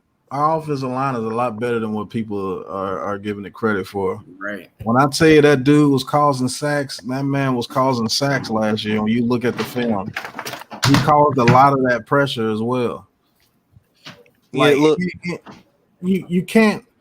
A lot of people don't like me doing this, but you can't compare our lines to those Colts offensive lines when Andrew Luck was there. Those Indianapolis Colts lines were absolutely atrocious when Andrew Luck was there, and that man still found a way to throw for over 40 because of his pocket yards. awareness. Yeah, and touchdowns every year because of his pocket awareness, and he got them playoff wins because of his pocket awareness. You watch the way that dude moved in the pocket; he was like a magician. It's like he has eyes on all sides of his head. and also Pat, and also Daniel don't Jones is just like he has one eye, just straight and also forward. don't forget Tom Brady also because remember the Patriots not on camera. really never had wide receivers with them, but due to pocket awareness, it just looks like the wide receivers are good. Exactly. Nah, Patriots had solid receivers. Nah, Name their receivers. Patriots really didn't have that many. Name their receivers. In 2019, they were bad. But I was gonna say name their receivers last year. You can't say Edelman because he was hurt. So who was that? Who can you really say? I forgot. Kyle Harry, maybe. Gunnar Olszewski. Gunnar Olszewski. Yeah, I mean, maybe like, Jacoby Myers or something. Right, Jesus. I don't know. But no, man, if he gets his pocket awareness up, our offensive line doesn't look half as bad as they were looking, man. I'm telling you. More than half of the sacks from last year probably Daniel Jones' fault, to be honest. Listen. How about this? Half on the O-line, half the sacks were on Daniel Jones' pocket awareness because he don't know how to move around or run outside the pocket when he has legs to do it. Right. Wait, exactly. Have you heard of Eric Fisher that he wants to be a Giant? Guess what? We're not doing that. It's not gonna happen. It's not gonna happen, but I'd like to get him though. Can't lie. How old is Fisher? Is he just save the money for the draft. He's 30. He's 30. He's like 30. I mean, that's not 2 or 33 or 30. I think he's in his mid 30s. No, he's 30. I looked I up today, actually. He's 30 years old. Oh, okay. I thought he was in his mid 30s. I'd rather save money for the draft. I want Ben Cleveland. We want to do that for like a playoff team or something. Ben Cleveland in the second round would be a good pick. Ben Cleveland in the third round would be a steal. Right, and you know what would be a good steal? Patrick Jones. That edge rusher, he reminds me of Mark what's his name? He reminds me of Matthew Judon and Marcus Golden type of player. I don't see him making a great impact in the league, but hey, he may prove me wrong. Hopefully he does prove me wrong, but I don't see him making a great impact. On my channel, I did a Giants dream mock draft, and I had Patrick Jones in the 4th round. He could very well be in the 4th round. What you call it? I don't think Big Gentleman does that. If we didn't release would y'all get mad if the Giants actually didn't release Marcus Golden and just signed him? Or we didn't even need an edge rusher? Marcus Golden they did the right not. thing. They did the right thing. We got another pick out of it. Yeah, and Golden, he wasn't a scheme fit like with Graham. Right, he wasn't. The thing is, but he had at least 10 sacks. He did have 10 sacks in 29. But that was a different D coordinator. Yeah, it was a different scheme with James Betcher. Yeah. What y'all think of OG from Minnesota though? You said who from Minnesota? Remember we got OG. Oh, Afidi Adedingbo? Yeah, I can't pronounce his last Whatever the hell his name is. He's gonna be on Vikings, third. right? He's gonna be on third downs as a pass rush defensive end. Yeah. I think our third down defensive line is gonna be Lawrence, Ohedebo, and Williams. BJL? What about Danny Sheldon? Sheldon's gonna be first down run stopper. If we stop him good enough, they have to pass. They pull him out. If it's like a 2nd and 6, they'll leave him in. But he's I'm gonna be getting like 1 down, 2 down. I'm getting happy. He's already gonna be our starter. Trust me, he's gonna be our starter. Yeah. I'm getting happy because these D linemen that we got, it's reminding me of the Spags days where he used to alternate like every few downs. Don't be surprised if the Giants sign another contract with Danny Schultz, if he does exactly kind of as a good run stopper he is. I heard Lawrence Williams and Sheldon combined for like not over 900 pounds. Mm-hmm. Right. Hey, if you could redraft the Giants' first round pick last year, who would you pick? I'll stick with Thomas. Maybe he said Becton, maybe a Becton. I know people are gonna get pissed. I know people are gonna get pissed at me. I say Tristan Wirfs. I wouldn't be mad at that. I can't really judge these because offensive linemen he actually yet, worked out for Tampa Bay. But Wirfs Yeah, but he got an easier Tom role though. I will admit, Played he did play in an easier role, but I just think going off what they did last year, I would rather have Tristan Wirfs' 2020 season than Andrew Thomas's 2020 season. Right. But guess what? Imagine it wouldn't even matter if we had him because how much bet our O-line will be half bad and half good anyway. I believe he would have been atrocious with us here. Tristan Wirfs would have been horrible. I mean, that dude. I don't think he'd be worse than Andrew Thomas. No, Andrew Thomas played pretty damn well down the stretch. Down the stretch, but I'm just saying, I think Tristan And Wirfs believe it or not, he was playing with Bonesberg's ankle the whole year. Tristan Wirfs would have been eaten alive the first couple of games. Just like anyone would have in that situation. Am I the only one on this panel that still wants Parsons at 11? I want Parsons. I want Parsons. I don't care about those allegations, man. I'm just thinking about what Patrick Graham would have a wet dream if he had Micah Parsons on the team. Whoa! All right. Pause. What he could do with him scheming up stuff. Logan, don't say that. Hey, yo. Imagine Micah Parsons blitzing on third downs. You forgot to say this kid friendly out here, bro. You forgot to say pause, Logan. Yeah, just that. Don't say that. Oh well. Oh no. Imagine Micah Parsons. Hey yo, Big Pat. I don't know where the hell I came up with that. I do not want to draft Michael Parsons no more. I'm going Jalen Waddle now. Right. I changed my mind. I'm with Joe on this one. I either want Parsons, Waddle, or Smith. Right. I say this. I'm sorry, Pat. My brain just spit that out for some reason. All right, guys, we're going to have to Jalen Waddle now. I'm sorry, Pat. My brain just spit that out. Hashtag no, that's true. Bro, it's true though. You said it, but it's true.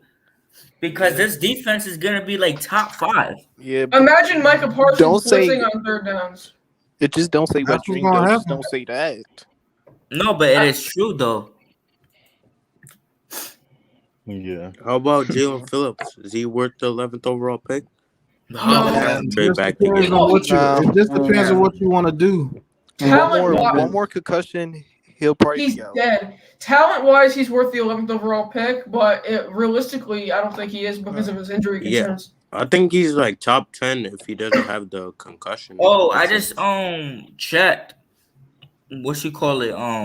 If so, you know how Danny Schultz and Leonard Williams and Dexter Lawrence, those three together, basically they're blocking like kind of like 979 pounds.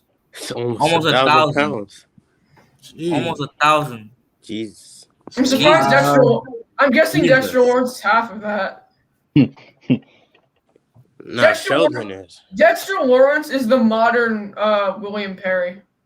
No, Danny Schultz and Dexter Lawrence are the same weight, in their 340s. Yeah, but I'm just saying, I think Dexter Lawrence is like the modern refrigerator Perry. Right. How much is Williams? Refrigerator. Bro, you know what he looks like? You know what he looks like? You know what the delis they got the pigs hanging up? Bro, yeah. Bro, Well, we don't didn't you like, pass on bro? Devin Every Lawrence. time when you get the sack, I like his dance. It's just funny. The way he You moves talking like about? that is You talking funny. about? Who you talking about? Dexter What Lawrence. Cody said. I think Dexter Lawrence was Gettleman's best draft pick so far. No, that would be Saquon probably. Actually, no. Overall of his career, I'd say Dexter Lawrence. Yeah. Yeah, man. What's our defensive line? I think we got one of the best defensive lines in the league. I already think we Micah already. Parsons, we have one of the best sevens in the league. We already have one of the best secondaries in the league. Here's a Listen, challenge. man. If we With get that- Parsons, who has the better front seven, us or Washington? Washington's always got the better front seven because I they think- have yeah, I 5 think first round Washington's picks got on the the better. line.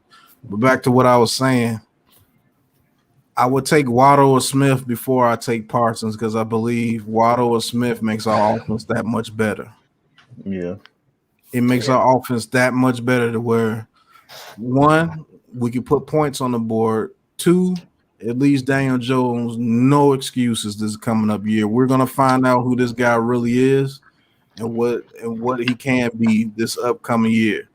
So we need to find that out immediately if we want to go anywhere. Like, and here's the thing about it makes your defense that much better too because you don't got to have them on the field for that long. We're not going 3 and out, and they're going back on the fresh. field, right back on the field every damn time. No, Dexter Lawrence is going to be coming on the field like, right? Yeah. I think Jones' best games were against the Eagles. Right. Last year. All of his interceptions in the first Philly game was Evan Ingram's hands. Half of these interceptions, please, guys. I think what people say is everybody's hating on Daniel Jones. More than half of them are Evan Ingram. Half of them was Evan Ingram. I think one of them was from Sterling Shepard. No, one of them was Slayton. And then one of them was Slayton. I think one of them was Golden Tate. Right, and one of them was Golden. So me, Daniel Jones had 6 interceptions if it wasn't of those receivers. I think basically his pocket awareness got better throughout the season. Right. I think it got better from last season. Yeah. He only had we're gonna find out who this guy really is. Rookie year. Big Pat's just sitting in the corner like, what the hell did I get myself in? Like, seriously, we're gonna find out who this guy really is, man. I'm not gonna lie. I wasn't really a fan when we took him, Right. But no one was. Yeah. And I don't know, my brother likes him though, so it's just I rather have. I like the guy as well. It's like he can't fail. Out of his own head. How the media is putting him out to be, and how like that's when his rookie season, when he first started against Tampa, how the media was making him look, and how he constructed his team. It's like he has too much to just not fail, because if he ends up being not the guy, literally all this is a waste. I think he set our franchise back 2 to 3 years. Yeah. It's going to set our franchise back 2 to 3 years, unless we can find a veteran that can come in here with this veteran ran team. Now that we had this offseason and come and run it to perfection, and we can set ourselves back 3 to 4 years. Yeah, and even if we wanted to, we can't draft a quarterback because the top quarterback's going to be off the board next year. We're not going to be bad enough to be a top 5 draft pick team. Yeah, it's a weaker QB class. Believe it or not, right? Yeah. Believe it or not, we will be in those Deshaun Watson sweepstakes next year. Russell Wilson. I was saying that. I said, look, if everything was good with him, we better. And Daniel Jones is not the guy. We better trade for Deshaun, because we will have to worry about no setback. I hate to say it. Honestly, I hate to say it. I hate to say it. Package Saquon and 2 first-round draft picks for Deshaun Watson if DJ doesn't work out. Nah. What do you mean? No. What? You can get a I running. don't think anyone We could trade up and give them we could trade up to like maybe like a next year if Daniel Jones doesn't do good. We could trade up. We could trade. So you would just bring in another rookie quarterback and take another swing, right? He's not going to be Deshaun Watson. Man. He's not going to be Deshaun Watson. You cannot get giving up attached to a Saquon player. Barkley and 2 first-rounders for Deshaun Watson right now. Saquon, I'm not being mean. I love Saquon. I'm a huge Saquon fan. Running back is my favorite position, but you can get a running back anywhere nowadays. Yeah. And you can't get attached to a specific player, like the team, not the player. Like, seriously, I'm giving up Daniel Jones, Barkley, and 2 first-round picks immediately for Deshaun Watson. I'm not being mean. I love Saquon. I'd rather do that with Patrick Mahomes. But you're not going to get Patrick Mahomes. I know that. But I'm just saying, if let's say that Deshaun Watson was so you saying Deshaun Watson is not worth 2 first-round picks and Barkley and Hold on. Hold on. Stop the cap, Zeke. He led the league in passing yards. Hold on. Deshaun Watson is not like on a level below. Like he's not on a drop off from Patrick Mahomes. He's on the same level as Patrick Mahomes. He's near. Patrick Mahomes went to the perfect situation. Like yes, he did. I'm not being. I love Deshaun Watson was on the Chiefs. You think if Deshaun Watson was on the Chiefs, he would be a? Oh my God! You could go ahead. He would have been in 2 Super Bowls right with the here. Chiefs. Don't get me wrong. He would have been a better Super Bowl with Deshaun Watson last year in the Super Bowl if he was playing with the Chiefs.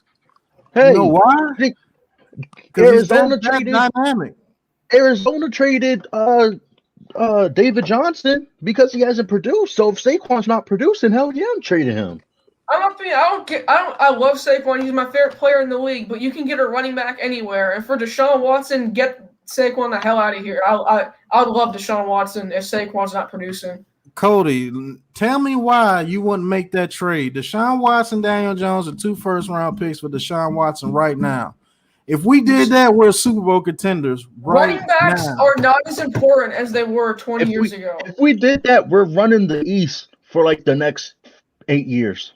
Let's not get hyped. Right. Guys, let's not get overhyped. We want Daniel Jones to be the guy. I want Daniel Jones. I think if all goes well, he'll be a top 10 quarterback.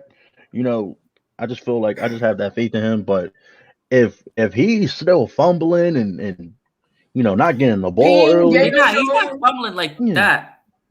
Right? Yeah, I'm just saying, like if he's still, not winning us games, get him out. Yeah, I'm trading for Deshaun Watson. Here's the way I look at Saquon. I love Saquon. He's my favorite player in the league. He's kind of the guy that got me like more in depth into football. He's the reason I love football. But running backs aren't important as they were 20 years ago. You can get one anywhere. I'd trade him in a heartbeat for Deshaun Watson. Man, you really think Joe Judge? Oh, go ahead, bro. Go ahead. I'm just saying, you really think Joe Judge is gonna want to be set back? Like he come from a winning culture, he gonna want to win. Like he'll probably. They just did what they did. They want to win. He'll probably smack Gettleman himself and tell him trade for Deshaun Watson. Look, guys, once again, let's not get overhyped. We want Daniel Jones to be the guy. Cody, we're saying this is a hypothetical. Yeah, Cody, we're saying if they came to us and said, "Look, we'll give you Deshaun Watson, you give us Daniel Jones, Saquon Barkley, and 2 first."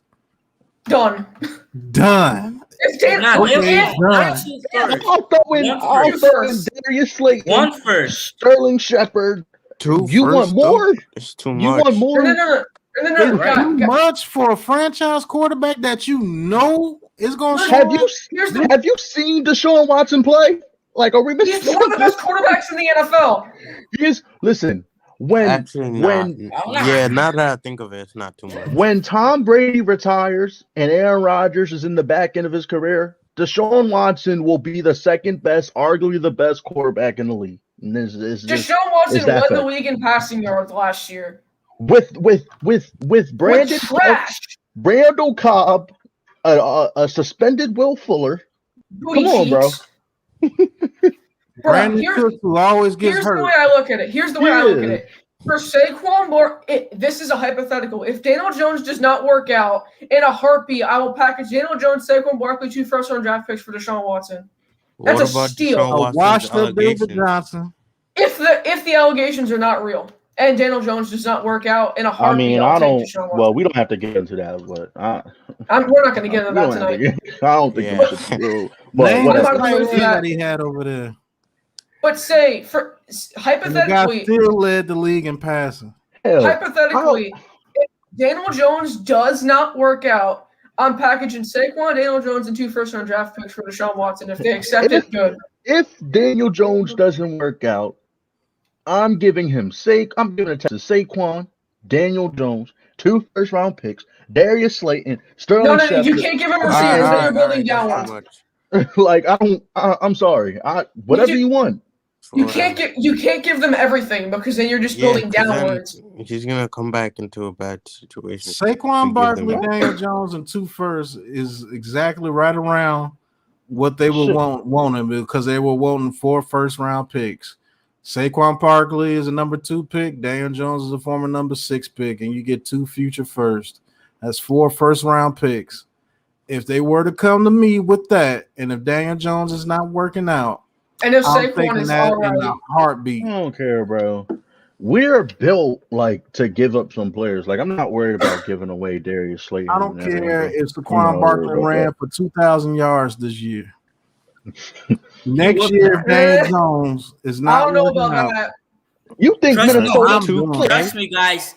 Daniel Jones gonna pass 3,000 at least because we already got Kenny Galladay. You guys seem to forget that we had almost a top rushing attack with Wayne Galliman last year, right towards the end of the season. Yeah, running backs are a dime a dozen, man. Saquon Barkley is special. I'll give him that. But when it comes to getting somebody like a Deshaun Watson in his prime, this ain't an old washed up Deshaun Watson, a guy that's get ready to go out his prime. This is prime Deshaun Watson. You're top 2 quarterbacks, Deshaun Watson. Prime years out of Deshaun Watson. Yeah, if he's on the commissioner list, he gets paid. He still gets paid. He's just he's not going to be able to he's suspended. Yeah, and he's going to be able to be a free agent. So, and I'll tell Joe Judge trapped Deshaun Watson in there for 3 days. I don't care. I don't give a damn. Yeah, y'all guys are really missing the ball on this, man. I love that would happen. That would be absolutely amazing. I'll say it until the cows come home. I love Saquon. He's my favorite player in the league. But if we can get a guy like Deshaun Watson, hypothetically, if Daniel Jones doesn't work out, I'm giving them Saquon in a heartbeat. Running backs don't matter that much anymore. Exactly. You don't think the Cowboys? And this is coming from a guy that's trying to play running back. Cody, you must not have heard what I said. I don't care if Barkley runs for 2,000 yards this upcoming year. If we have an opportunity to get Deshaun Watson because just make it easier to get Deshaun Watson. Hold up. And if Daniel Jones is not working out, I'm trading him. That just makes it even better for me to trade. Man, now I might only have to give him 1 first-round pick. Daniel Jones and Saquon Barkley. You think the Vikings wouldn't trade Adrian Peterson for Michael Vick or Peyton Manning? Come on, bro. You think they wouldn't trade Dalvin Cook for Patrick Mahomes? But if he runs, they would. I see that. I see that for a fact. What makes you think Patrick Mahomes is so much more special than Deshaun Watson? He is not. Because he's on a Chiefs with Andy Reid, Tyreek Hill, Kelsey, Travis Kelce, Robert Flair. The way he throws that football. Chris Jones and Tyron I said you don't see Deshaun Watson making better plays than what Mahomes has been doing? I don't know. Dude's literally getting kicked in the eye, throwing darts in the throwing darts. Do you see this man? Do you see the magic that he makes every game? So, John, you can call in. Yeah. I'm finna Houston would trade him because Deshaun Watson doesn't want to be there. He just doesn't want to be there. But here's my thing. Going into the 2017 draft? Yeah, because that's when they were picked. And there was speculation that Ben McAdoo wanted to trade up, but John Mayer and Jerry Reese still wanted Eli, so they said, don't trade up. They laughed in his face and whatever. We all know how that story went. I wanted Deshaun Watson. I would prefer to draft Deshaun Watson over Mahomes, like going into the 2017 draft. Patrick Mahomes was the Trey Lance of the 2017 draft. Yes, he was people forget that. They were literally saying Patrick Mahomes needs to sit a year. Why do you think they sat him in Kansas City? He couldn't read the mic. He couldn't read the middle linebacker. He couldn't read it. Okay, Cody, you put in the chat what you think Mahomes got that Deshaun Watson doesn't have. Arm, besides a better team. Arm. Yeah, I was gonna say that. Arm. That's literally it. Arm. That's literally it. Better pocket presence, I think. Nah. Hell no. I'm sorry. Nah, they hey John, if you want to call in, just click on the link that I put in the chat, and they'll allow you to come into the show. But people need to stop saying Patrick Mahomes is Jesus Christ. I'm not denying that he's a great. He could be a future Hall of Famer if he keeps doing what he's doing for the. So could Deshaun Watson. It does. But Watson. No, he won't be. You know what? Patrick Mahomes is an otherworldly talent, but he has Tyreek Hill, Travis Kelce, Clyde Edwards-Helaire, and then on the defense you got Chris Jones, Tyrann Mathieu, Cole Hardman, Sammy Watkins, Devontae Robinson. The list goes on and on. They brought in rookie year, both of the quarterbacks. Put them on the Giants. Deshaun Watson would do better than Patrick Mahomes. That's facts. If you put both of them starting week one, Deshaun Watson do better. The dude Patrick Mahomes went to the perfect situation. And he sat for a year. The dude didn't know how to read the middle linebacker. He did it for the first 2 years, and he didn't have to because he was step back, and he would always have Nicole Hardman, Travis Kelce, and Tyreek Hill wide open 30 yards down the field.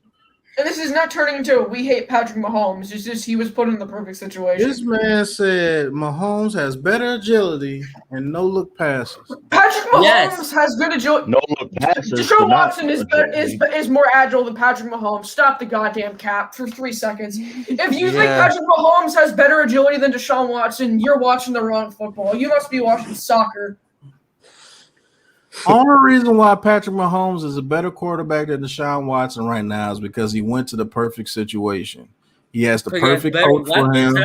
He has the better weapons. He has way better weapons than Deshaun Watson had. Remember, Deshaun Watson lost his best weapon in Hopkins. Mahomes has a better arm. I mean, not better, but like stronger arm. Mahomes has a stronger arm, but Watson's arm is way stronger than what you believe. His arm is just as strong. I know it's strong, but I'm saying like he has a little bit of an edge. Give Deshaun Watson Odell Beckham and Saquon Barkley. Like it's a wrap. It's raps. Give him Odell Beckham. John said that Wilson is more flexible for Giants. Feasible. This man just said flexible. Feasible. No, it's feasible. Answer me this: if Deshaun Watson is on the Kansas City Chiefs teams that Mahomes has just been on, is he a Super Bowl champion by now? Yes. Oh yeah. Hell yeah. People forget 3 times. He was up on Patrick Mahomes in the divisional round. They probably would have been to the Super Bowl anyway. If they didn't blow that lead, they probably would have already had a Super Bowl. Cody Dunbar says, will Watson ever win the Super Bowl? Yes. Not in Houston. Not in Houston, because that's just a place where people go to burn in hell. Yes, but only 1 or 2 rings. Give them to the Giants. We'll win a Super Bowl. Okay, guys, we need to stop the cap for just 3 seconds. And keep Saquon. Yes, we give up 3 first-round picks and Daniel Jones. That'd be fine. Nah, I don't think we can keep him. But if I'm the GM or the owner of the Houston Texans, there's no deal I will make without Saquon Barkley being part of that package from us. But there is a way where you can give them 3 first-rounders, maybe a 3rd rounder, and Daniel Jones. Yes, maybe a second. Still a mock draft. All right, I'm back. I'm gonna have to hop off in a second, but y'all got me hyped up about that. Talking about you want to trade. Damn, I mean Saquon Barkley for Deshaun Watson. Are you serious? Man, I'm getting Saquon on the first play to Houston. All right, I'm gonna be John, out. Thanks to Big Pat for having me on. Who's that? PJ? Yeah. All right, thank you for coming on, PJ. All right. You want to do a quick mock draft, Sim? No, I'll get ready to get off in a second. I'm trying to wait till John come on so he could be on the show real fast. I didn't know I've been on here almost 2 hours. I'm finna get off in a second, but that y'all got me with that Deshaun Watson theory, man. That was crazy. Joseph, people are forgetting people. Can you put the link again so everybody can sub to everybody, especially for Logan? What's going on, Jay? What's going on, bro? Oh, nothing too much, man. Just excited to be a part of this, man. I missed the call. I guess the number or whatever. I would have called in a long time. So you just click on the link and it lets you call in. I'm sitting here chatting it up with these guys. They talking about they wouldn't trade Saquon Barkley for Deshaun Watson. Man, I'm doing that in a heartbeat. I do that in a heartbeat, man. Look. Let me. I'm gonna tell you right now, Deshaun Watson. You got to realize, no matter what, at the end of the day, this guy's a player, and of course, he's got this off the field situation right now. And I don't like to go too much into that stuff, but I would tell you this: he's like Houston knows that they have an asset. And they realize that they don't have any talent. But if the Giants truly want to get him, they got to go to the table hard and fast. And I'm going to tell you, running backs, you can probably include Barkley in there, but you got to look at the Texans roster. And if you take Barkley, then, of course, you're going to start looking at contracts as well. So it's not as easy as flipping contracts and all this other stuff. Now, coming into the 2021 or 2022 season, the caveat is people who want to get out of bad deals because of the increased revenue they're gonna be able to get out of bad deals. So you're gonna see an influx of quarterbacks hit the market, i.e. Aaron Rodgers, Russell Wilson, and maybe Deshaun Watson, depending on the legal issues. But this is things that we got to take a look at whenever. And of course, I'm talking about the Cody team's perspective, but Joel. The fear of God in the Cowboys, I'm gonna tell you how you do it. You go get you a legitimate, and the only reason I'm so hard on Daniel Jones is because, look, when you get drafted, what number 4 in the draft? 6. Okay. So when you're the number 6, there's no excuses. That's why Patrick Mahomes, at the end of the day, he's won a Super Bowl championship. No matter he had the talent around him, now. Deshaun Watson, he's trying to get to a position. But what makes you think that if the Texans are willing to weather the storm right now, that they're going to be so easily to just give him up? That what we were talking about was a hypothetical. Okay, gotcha. It was a hypothetical. Yeah, by the way, that they would, because with me, if you want to put my GM hat on, if I'm doing a trade with the Giants, I don't even want Daniel Jones. I want 3 first-round picks. I want a 3rd round pick, a 5th round pick, and maybe Saquon Barkley. Because you got to think, man, this dude, Deshaun Watson, is an asset. And I want to get back quality. And I believe out of those 3 first-round picks, I could get a quarterback out of those 3 first-round picks that's better than Daniel Jones. So if I put my GM hat on, no, that trade is not worth a Deshaun Watson, Daniel Jones, Saquon Barkley, 2 first-round picks. And by the way, Joel, we're not saying do it. We're saying if Daniel Jones were not to work out next year, this could be a scenario. We're not saying do it now. No, that's besides the point. What I was saying was a hypothetical. Huh? If the Texans came to the table and asked us, we want Daniel Jones, Saquon Barkley, and 3 first-round picks, I'm still striking that deal. Hey, if everything was good with Deshaun Watson off the field, I'll do that trade right now. And I would too. I would do that trade right now. They would never accept that because Saquon just tore his ACL. I'm not talking about like the Saquon. I'm talking about like the first round draft picks. Pick. Yeah, even you could throw in Saquon too. But Saquon, they wouldn't view Saquon as a big part of the deal. They would just view him as like an extra asset because of the injury. Hey, I'd give an Ingram. Boss, what's going on, bro? I'd give him 3 first-round draft picks, 2 seconds, and a 5th, and Evan Ingram for Deshaun Watson. And maybe Barkley if that doesn't get the deal done. Yeah. If you put your GM hat on with the Giants, because this is tricky. Because of what Jay said about the expiring contracts. If I'm bringing in Deshaun Watson's contract, you guys know is over a little bit over $40 million a year, correct? Yeah. If I'm bringing in that contract, I know I won't be able to pay Saquon number 1 running back money. I want to get rid of Daniel Jones and his first round money because I don't want him. But the GM of the Texans might not want him either. So now we got to play hardball and be like, hey, look. We're giving you all these assets, but we want you to take some of these contracts too. And that's what's going to happen. That's what's going to cause a snag in the trade. Us getting rid of contracts that we don't want. The Evan Ingram contract, the Saquon Barkley contract, the Daniel Jones contract. Those 3 contracts right there are the ones that we want to get out of if we bring in Deshaun Watson. Because he's going to take up, Deshaun Watson's taking up, 25 to 30% of the cap when he comes.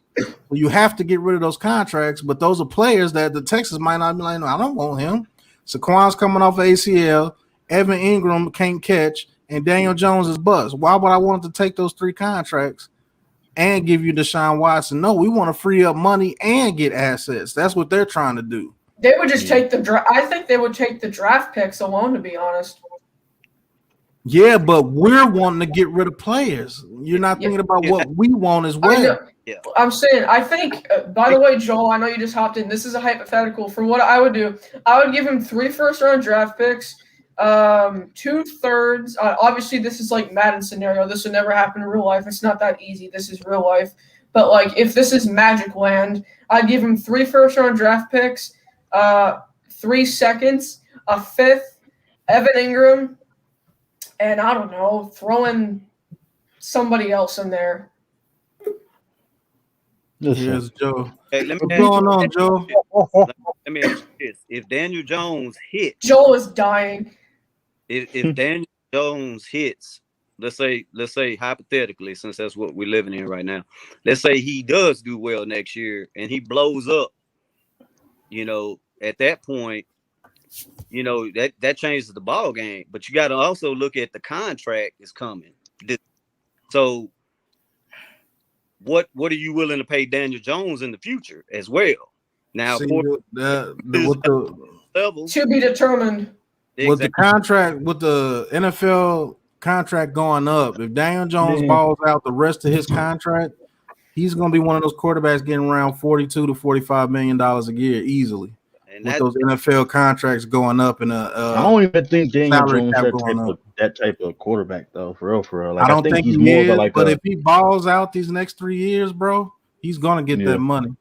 And that is the market value for a quarterback. Yep, that's actually gonna be probably below market value in 3 years. I don't know what I would do at $40 million a year. Okay. All right. First of all, hi guys. What's going on, Beard? Hello, tank top member. Okay. Who's better, Deshaun Watson or Dak Prescott? Deshaun Watson. The hell? Hold on. Deshaun Watson, yeah. I'll play on this one.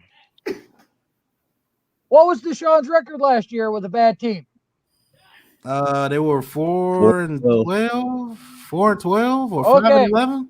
Well, okay, so if he's not that good on a bad team, how come we're praising the Giants that they're a title contender or just a quarterback away, where we can give up that much draft capital next year because Daniel Jones is so or improved to be good / very good?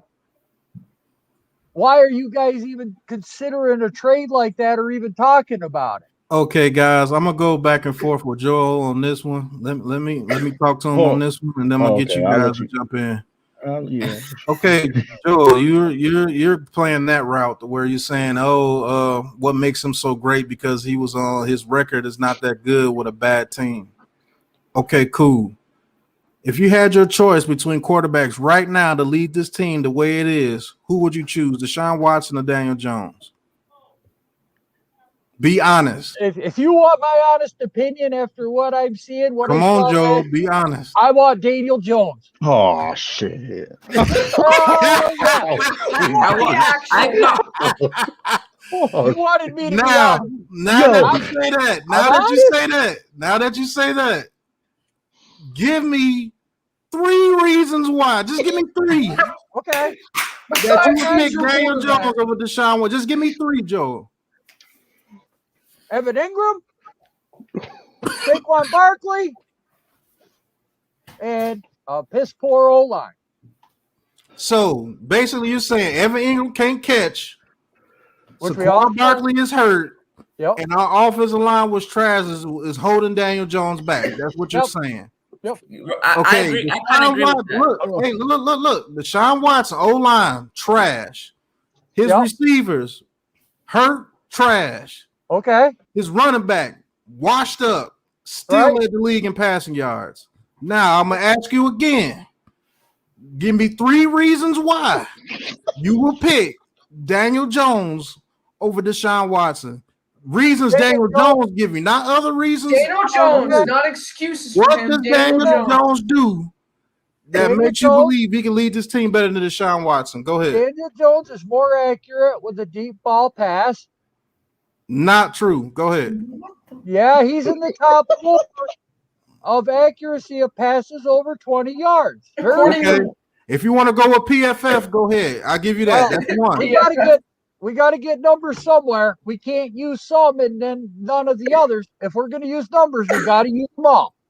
That's the only fair way to do it. Okay, that's one. Go ahead.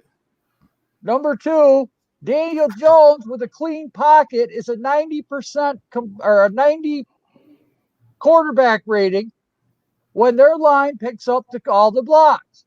When their line does not pick up the blocks, his quarterback rating is 45. Okay. Okay.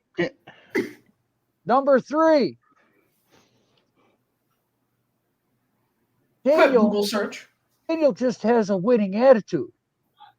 And Deshaun Watson doesn't? Deshaun Watson played at Clemson on a top team. Daniel Jones played at Duke and won a bowl game. Who wins a bowl game for Duke? I've given Daniel Jones credit for that. Nobody wins bowl games at Duke. I'll give him credit for that. So that was his 3rd year. Daniel Jones is a tough son of a gun. I'll give him that. He's going to stick in there for you, and he's going to put his nose on the line through the whole game, no matter if he's getting killed or not. His back got cracked. His back may or may not have got fractured against the Hold on, Logan. Hold on. My 4th point is Galladay wasn't on the team for 2 weeks. Daniel Jones called him and said, bro, let's work out so we can do something this year. Let's get some kush. Deshaun Watson's going to be doing court battles. He's not getting a team together. He's not trying to work with his receivers. He doesn't have his center there working out with the receivers. So that in itself, when Daniel Jones called everybody up and says, let's meet in Arizona, let's start this now. Okay. That's Giants football. That's a leader. So you're saying that Dan Jones is a better leader? Yes, I can see that. And he's a better deep ball passer. That's what you're saying, correct? Yes. Okay, now, do you know the turmoil that's going over there in Houston? Even before, don't look at the thing that's happened with all the little legal trouble that's going in there. I was talking about the Deshaun Watson before that happened. Yeah. Do you know how much he was going through over there with the Texans? Yes, I watched that. It got so bad over there that JJ Watt wanted out. Yes. He was playing on a team that didn't want to play. JJ Watt called out their whole team saying this is terrible. This all snowballed when they fired the coach. It was just a downhill snowball. It was the coach that was the main problem. Brian, not to mention the front office is racist as hell. Right. Okay. Now, go ahead. Second, you're saying that Daniel Jones is a better leader right now than what Deshaun Watson is, correct? Yes. Give me reasons why you say that. Well, one, okay. If Deshaun Watson was a true leader, you don't go to social media. You don't say trade me. You don't. You're a member of that team. Win or losing, good or bad, you take both. That's a professional athlete. Not every athlete is a star player, but the star players need to step up and show that, look, I'm for this team. I'm for this area that I live in. How many guys do we praise because they go to the homeless shelters? They do stuff for the kids. They have a play six practice, whatever, in the stadium for the kids. Deshaun Watson really, that was J.J. Watt that did all of that. Deshaun Watson doing that too. Hold on, damn that it. too. I'm He's just sorry. not. He's just not. He's just not in the camera like J.J. Watt. But let me give you this scenario, Joe. What if I told you that on this show you would be my co-host and you would have say over who came in on the channel, who could come in and call in, and you be able to name the times of the channel to base it off your schedule because you have a different schedule than I can. I could do this at any time, but you can only do it at certain times. So I told you had that power to come on this show. Choose the time of the show, choose the people who come on the show, and choose the subjects of the show. And then when the show comes, I choose the time. I say the subjects that come on the show. I don't let you put in, and I'll just bring in anybody on the channel. Some of the people you don't like, but I bring them in anyway because I lied to you. Everything that I told you was a lie. Would you still support me, and would you still come on this channel if I did that to you? Is that what you're saying that happened to Deshaun, like a similar scenario? Yes, that's what they told him. They told him he would be in the process of choosing a coach, and he would have so what goes on in an organization. And they turned around and they did the exact opposite of what he wanted to happen, and that's why he asked out.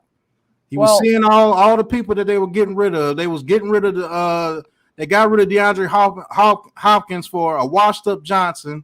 They got rid of all his other receivers. Now he just lost Will Fuller. Now he's stuck with Randall Cobb and Cooks, who's always hurt. He has no tight end really. Soon. Yeah, all his offensive line. His offensive line is bad. J.J. Watt is gone. Whitley Merciless is gone. When they had the cornerbacks, Kareem Jackson and Johnson, they let them walk. They safety. Who was the safety that was there? Jay, if you can remember.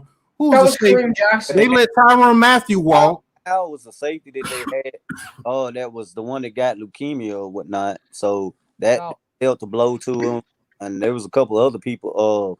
Clowney, of course, getting traded. Yeah, Clowney leaving. They didn't do right by Brian Cushing. Like, this organization has a history of this. No, I get what you're saying. Okay, I understand it, and I understand the situation because as old as I am, I've been in that. But I was never one to air dirty laundry to other people. I in-house for the people that I'm involved in because nobody else really needs to know my business. And I'm one of those type people too, Joe. So I understand where you're coming from. Okay, great. So to me, a leader is somebody who does that. It's not somebody that, okay, I can understand a slip of the tongue to the media and the media snowballing it, but we only know what we're told. We're not involved in that situation. So let's say I take everything 50, half truth, half stretched. Is that the right word I'm looking for? To where it's like almost falsified, but because it's clickbait or it's a good story for the press, because that's all they care about is who reads their articles. I am no way, shape, or form saying that Deshaun Watson was not wrong. Okay, I believe that he was taken advantage of, but as somebody who's going to lead a franchise, I mean, you're the number one guy. Sorry. In my opinion, that's not good leadership to bring it out. And like again, I said the press hates it, so we have to understand that too. So it's such a light, touchy situation, especially with COVID and everything else going on. That what can we really believe anymore? But all I can We're in do the is Matrix. judge off of what I see, because all the stars in Kansas City, there's turmoil. Because when you get stars together, what happens? The locker room kind of divides, where it's like these guys are over here, these guys are over there. But Andy Reid keeps that locker room together. And then Mahomes is not talking to anybody about anything in that locker room. I'll give you the perfect example. One of the best linebackers to play for the Chicago Bears was the head coach for the San Francisco 49ers. Mike Singletary. Remember the stuff that he went through where he was trying to talk in the locker room and guys were talking to the press about how bad Singletary was? Remember that explosion that blew up afterwards? Because Mike was a guy that if it's said in the locker room, it stays in the locker room. But guys don't do that anymore. So when I think of a leader, and I can't help it, there's nothing else basing my decision on outside of actions. This man has taken the team, instead of being the leader and saying, yeah, we're losing, I need to do something better, instead of trade me. When somebody says we need to get the coaching staff, ask the coach, ask the GM. I have no idea. More politically correct as the answer goes. And then behind the door, you talk to ownership, you talk to the head coach. It's not something that should be aired out, because when a player, am I the only one that thinks that when a player says trade me, that they're getting a little bigger in the head than they actually are? All right, Joe, I agree with just about everything you said, but I believe this situation with Deshaun Watson is a little different. I think it's a little different. I mean, this is not a guy that's just mad because the team is losing. This guy is mad because the organization is not doing anything for them to win. And the front office is racist. Pat, yeah, give me 1 second. Let me make this point real quick. You know what this reminds me of? People like Andre Johnson. What if Andre Johnson would have came out and said something? He did. Yeah, afterwards. I'm talking about while he was playing. Oh. While you're playing, you gotta believe you may not believe me, but I believe that was the best receiver in the league for years. He was good. Hall of Fame. He was a beast. And they never did anything to get him any help over there. They never did anything in Houston. Why do you think people like Calvin Johnson retire early? Barry Sanders. Barry Sanders retired early. Those are guys that it's the epitome of what you just said. Yes. Those guys are epitome of what you just said. And it got so bad that they said, forget it. I'll rather retire. I'll never come back to play for you. But they never aired it. My point is the reason would they still be playing? Would Barry Sanders would have played 5 to 6 to 7 more years if you would have said something? Yeah, but I bring up a point just real quick, and I mean I agree. Like I think everyone was making great points. I think the biggest thing is social media. It always comes back to social media. Like inside of the locker room, I hate social media. The privacy of the locker room. Well, now because the advent of social media throughout, certain people we can see. Remember from the 90s up till now. Of course, I grew up in the 80s, but just me too. An idea. But now, where it used to be just one avenue, well, heck, now we're able to communicate, talk about this stuff, and we're all in different locations around the country. And these players, they have friends, and sometimes they may share things with their friends who post things, and then that's when things get out of control. because when somebody actually sent me the thing on Deshaun Watson before it even hit the national media, just because I knew somebody in Houston. Me too. So that's, and then me knowing some of the background from the Houston franchise, it allowed me to kind of look at it because I'm not a Houston fan. Right. I'm a Cowboy fan, so oh God. Oh shit. idea. I talk football and everybody, that's why I represent Bill. Yeah. Is more important to me than that, just And I the respect that. But I just enjoy good football talk, and that's why I definitely I can most definitely see all points involved. But those are things that I've learned is through the social media because I had to teach myself how to do that. I'll give you another one that hits even closer to home than Calvin Johnson and Barry Sanders and them Andre Johnson. What if Eli would have came out and said something? Yep. Oh, damn. We wasted, I don't care what anybody said, we wasted the last years of that man's career by not getting him any help on the offensive line, by just letting these receivers come in and out and not doing anything for him. Look and then at the very tail end, we try to get him Saquon Barkley and hope that Remedy is not having the offensive line at all, and he's having to dump it off every 2 seconds just to stay alive. But look when Peyton got said benched. Something. Huh? He never said. Look when Peyton got benched. He never went to the press and said, "What the hell are they doing? Why'd they do that to me? I'm the greatest." Yada yada. Peyton Manning got benched. Eli got benched. No, Peyton Manning got benched in Denver. I know, but so did Eli too. But a lot of it you have to take into account their agent as well, because the agent should, Peyton Manning. Their agent should prepare them as far as how to deal with the media, right? Especially the quarterback position is the most lightning rod position. So, if the quarterback, he isn't towing the company line, then it does well. I mean, and it exposes the weakness of the front office, is what I say. Because, I can just talk about Dallas and Dak Prescott. Look at this nightmare that we've gone through, which is the contract. But the only person that you could have had him for $67 million less. Yep, Stephen Jones. That was his fault. That was his baby. That's not Jerry. And the whole reason, and Dak, he had his brother, type out for him, but he never said anything.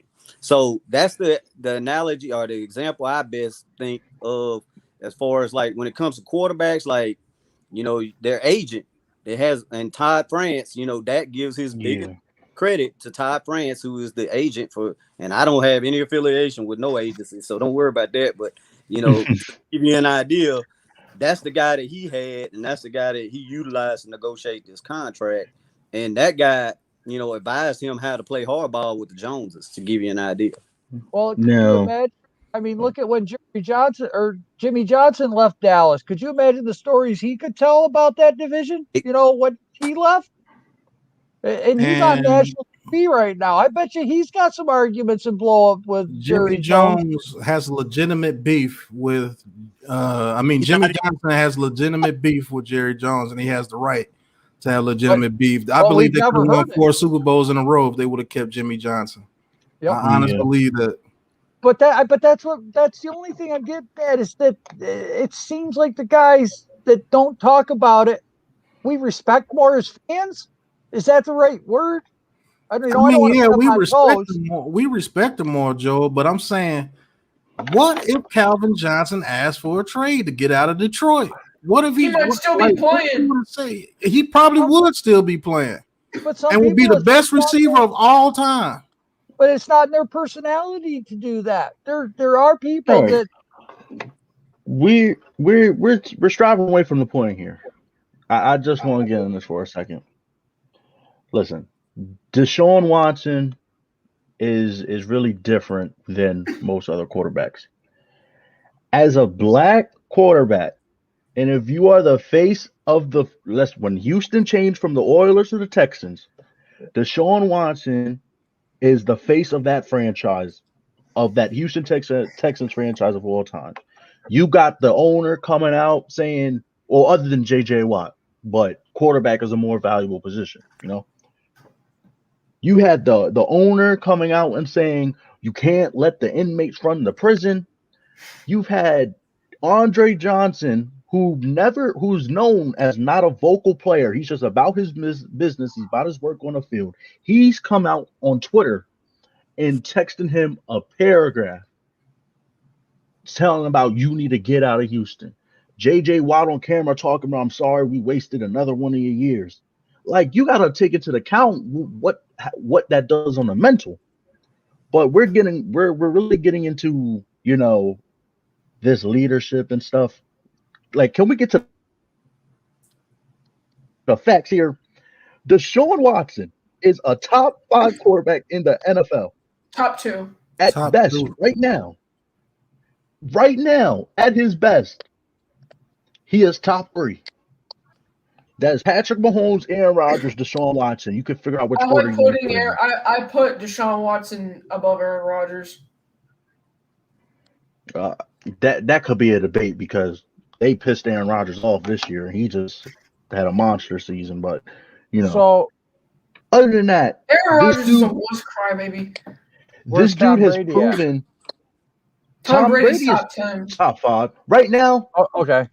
Right now, to me, I think Tom Brady has to be recognized as a top 5 quarterback because he beat Drew Brees, Aaron Rodgers, Patrick Mahomes back to back. So you have to give him that respect. The only reason I asked, it's just, there's top 3, top 5. Yeah. I'm talking about like on a talent perspective. Like, I get it. I get it. Deshaun Watson has proven that when he has the team around him, he could do it in the playoffs, and he was close to getting them a ring. He has proven that. So my thing is, we can say this about Daniel Jones, but if I'm Joe Judge and I am a new coach in this league, and I want to win, I'm taking Deshaun. I'm not trying to wait for Daniel Jones to become this prospect, even though many of us believe and we hope that he's going to be this prospect. Listen, I don't think Daniel Jones will ever lead the league in passing yards. I don't think Daniel Jones could be a top 5 quarterback. I just don't. And if he's top 5, I just want him to win games. I just want him to win games. Okay. At best, to me, I think Daniel Jones is a top 10 quarterback around like 7 or 6, 7, 8, 6, 7, 8. Okay. So you guys are saying that Deshaun Watson is I'm going to say top 5 quarterback. Oh, easily. Okay.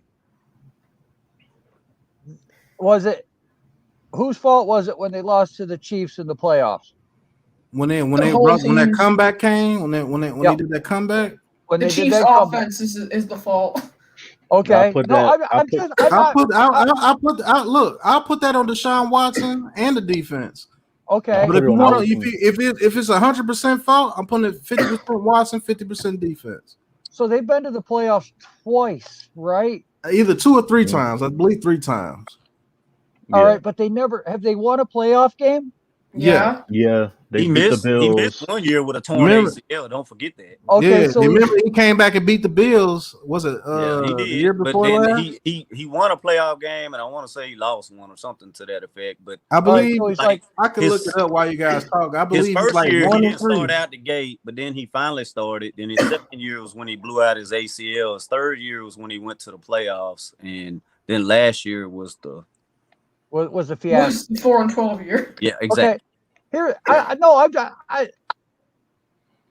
everybody looks at the quarterback, and I'm going to ask the same thing of Deshaun Watson. What have they done? I mean, when we look at quarterbacks, that's what we look at, right?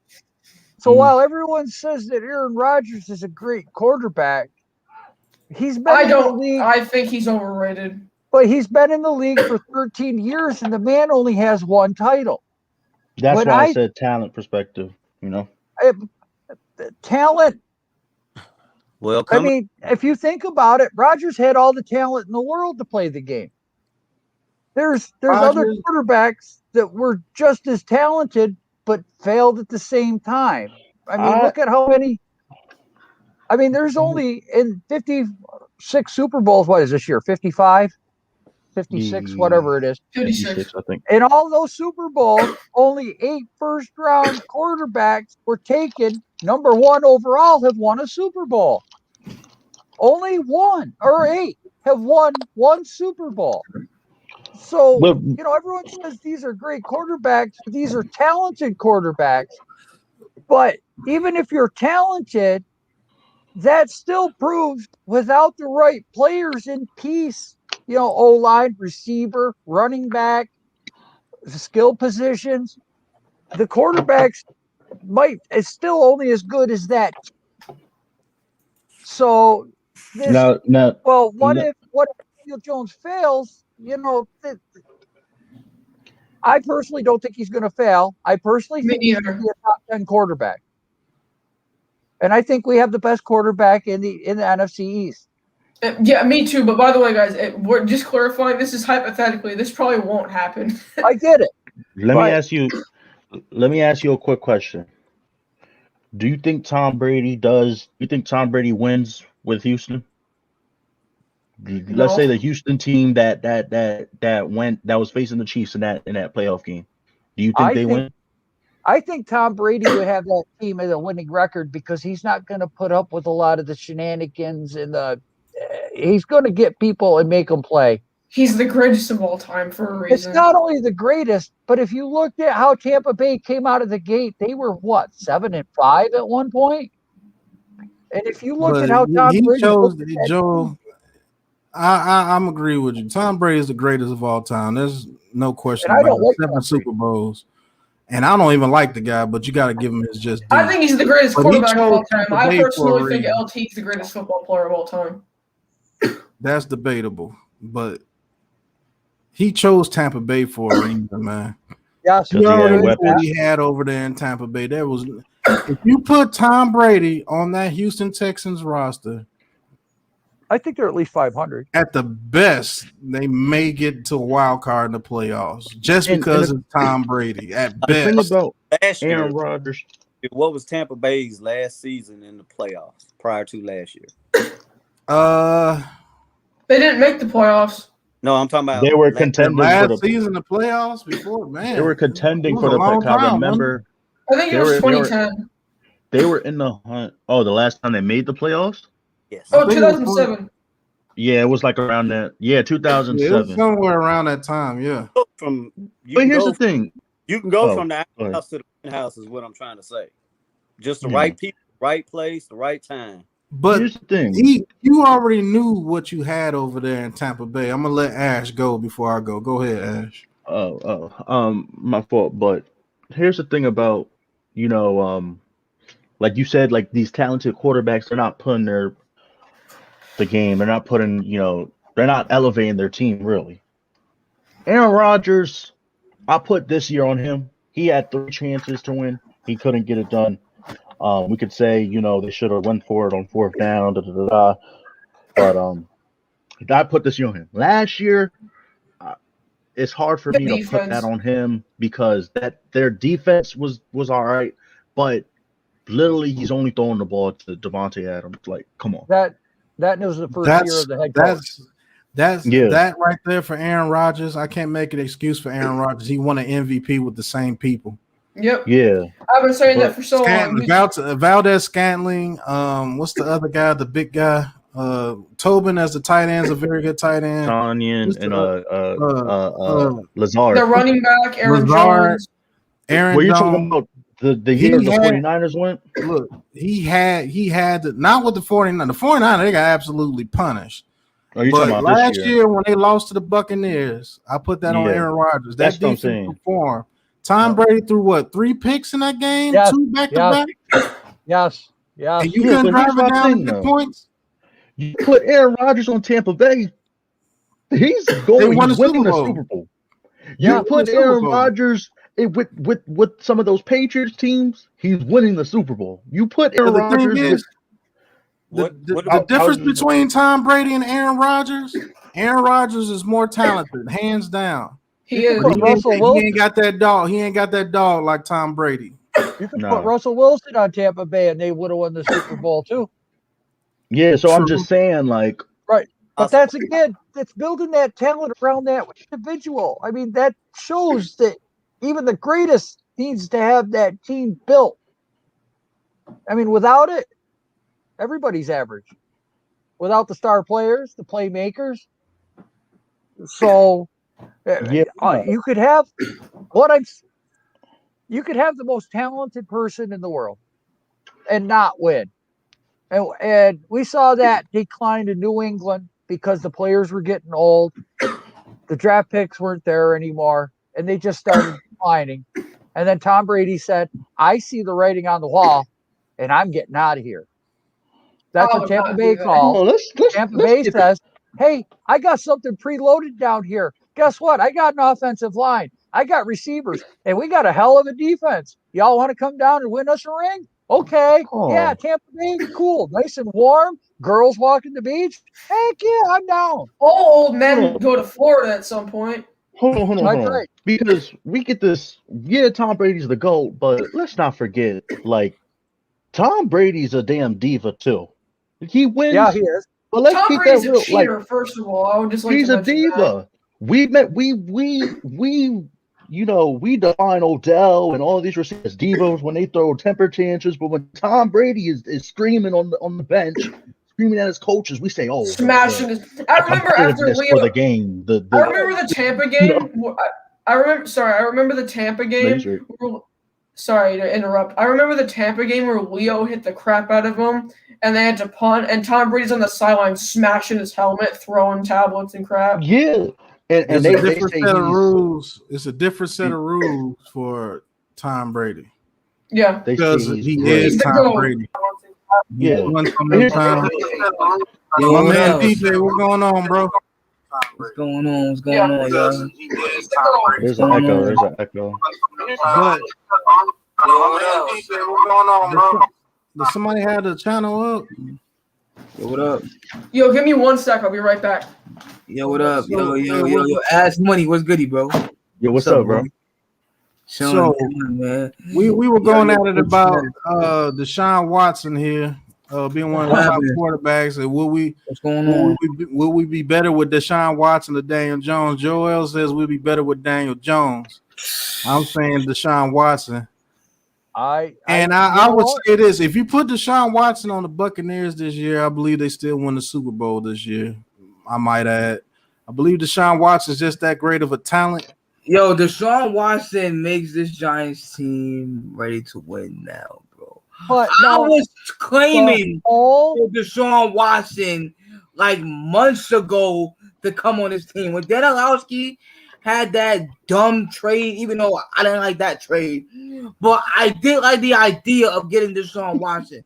Now, personally, I didn't want to get rid of all them picks and like two other players, and that's what they're asking. I didn't want to do that. I personally did not want to do that. I'm like, nah, that's too much. Now, honestly, let's say straight up, let's say gave up, I don't know, 2 firsts and Jones, I can live like the 11th pick in Jones and next year first for Deshaun Watson. Hold on, I can live that respectfully. Oh, go ahead, Joel. But I gotta keep Barkley, and I gotta keep the other picks years after that too. All right, I'm gonna give it my whole future. Well, here's the thing. One player though. Sorry, DJ just reminded me to put my wife beater on too, so I had to. We know that the Giants, the Giants cap is not going to be as high because they spent next year's money this year. Okay, yeah. So my biggest thing was, okay, Deshaun might be great here.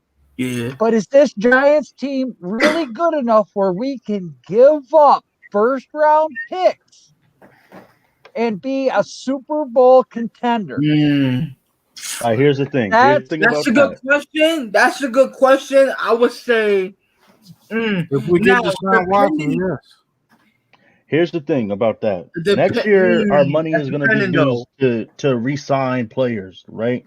Like that's how they're constructing this team. They're constructing this team. You know, this was the free agency splash this year. That's why we made these deals for like 3 years. You know, next year we're going to be worried about people like you know, Barkley. Yo, more white feeders. Let's go. Martinez, Pepper. You know, that's what we're gonna be doing.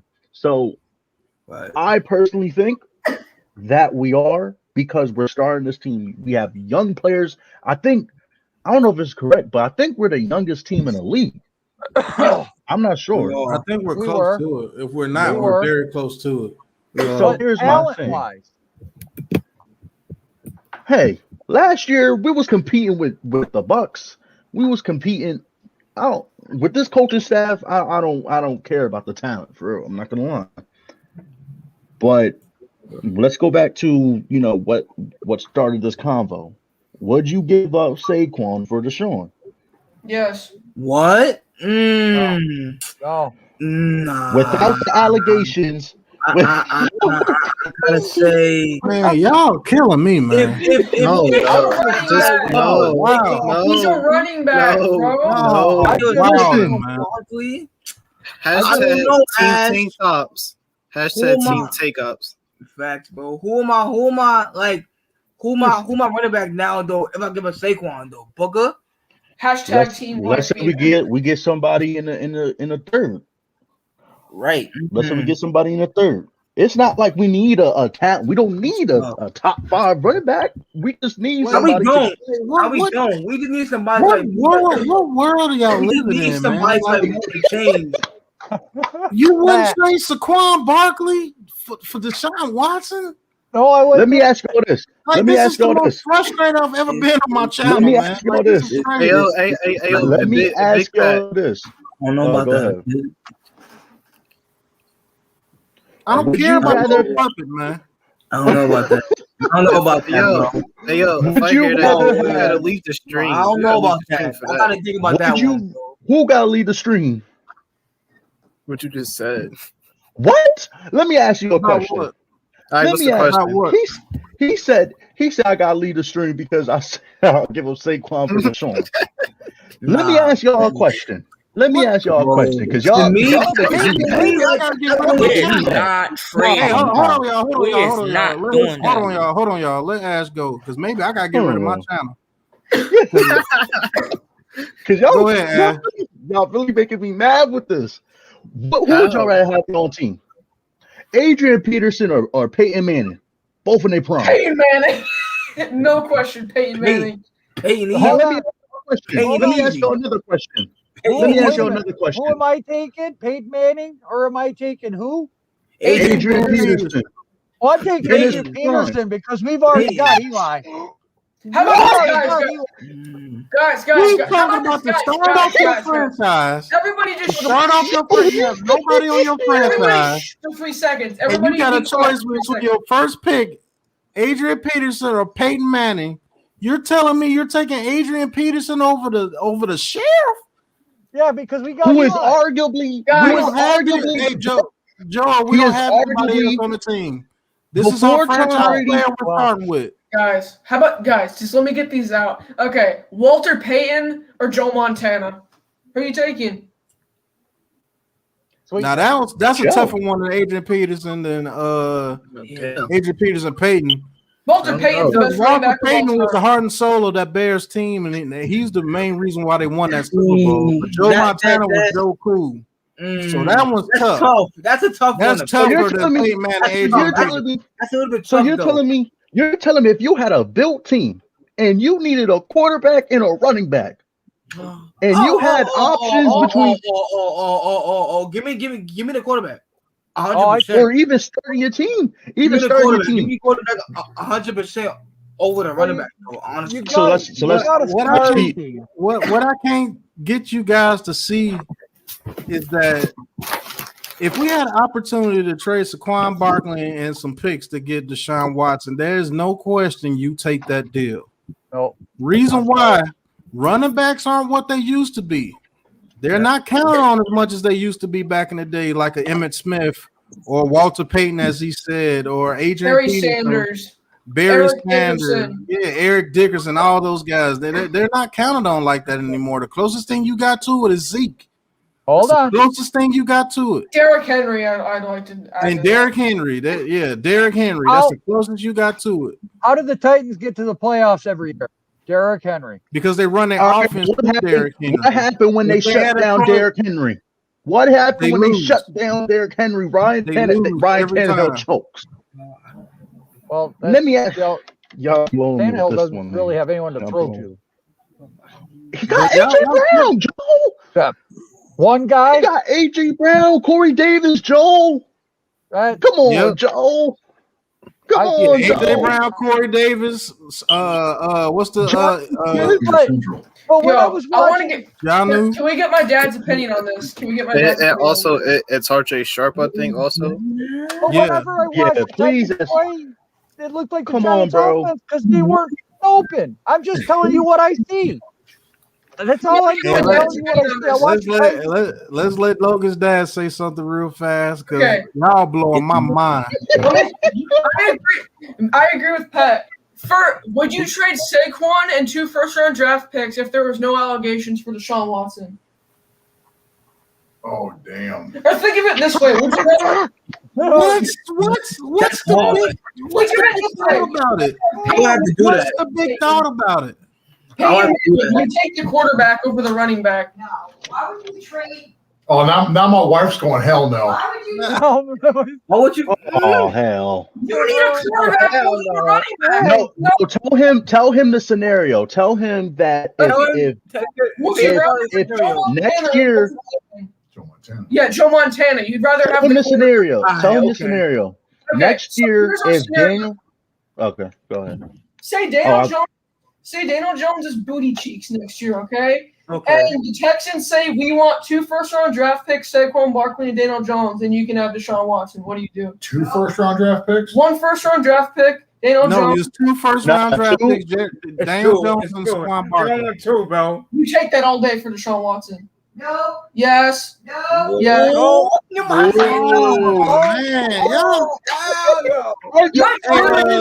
On Saquon, so that's what This you might said. be my last show as on Big Pat Sports Talk because y'all are bugging. Yo, Pat. Do y'all know what Deshaun Watson brings? Do y'all know what Deshaun Watson brings? Wait, hold up. Yes, he is. I understand both sides. I understand both sides. Think about it. Running backs is easy to replace in the league. We can easily replace a running back. Don't forget that. Y'all do know we had the top rushing attack almost in the league last year with Wayne Gallman. We got in there, right? Yeah, we did. We did. So let me ask y'all a question. Let me ask y'all a question. Just go from the running back. Y'all are smoking something, man. What? Let me ask y'all a question. What's the question? Close the doors. Would you rather have Deshaun Watson and Wayne Gallman or an average Daniel Jones and Saquon Barkley? Deshaun Watson and Wayne Gallman. Okay, so that's what we're saying. Deshaun Watson. I'll take that. That's what we're trying to say. Deshaun Watson and Wayne Gallman. I can roll with that. Jones is not going to be I can roll with Watson. You're blowing me, Joe. He's not going to be average. Trust me. We're going, Joe. We're going off the Daniel Jones that we see right now. We're going off the Daniel Jones that we see right now. How many turnovers did Ingram cause from Daniel Jones? Maybe 4 or 5. All right. How many turnovers did he had off of Ingram? In his first 2 seasons. He had 6 last year, and then but Joe, before was 4. Joe, he also had problems. But Joe, he also had problems like reading defenses too. Like beginning of the year, he couldn't like progress like zone coverages and stuff like that. Did you see the? Thank you, Ken. Guys, think of it this way. Did you see the end of the Ravens game where he was falling down doing the Eli thing because he couldn't get the ball out because the receivers weren't open? Second half of the season last year, Daniel Jones had 1 turnover in 8 games. But Joe, his job is to make the team better, right? Isn't that his job? Yeah, but when Cam Fleming is a turnstile, Kenny Galladay was getting right there. I mean, he had 2 seconds. So answer my question, Joe. You think he needs everything to be successful in New York for him to be successful? If you know what, if we could get that O-line fixed, I think right now quarterbacks are supposed to elevate go to the team. Listen, now, quarterback exactly. If we fix the O-line, Daniel Jones will win this division. We will win a home playoff game. We're not saying he won't.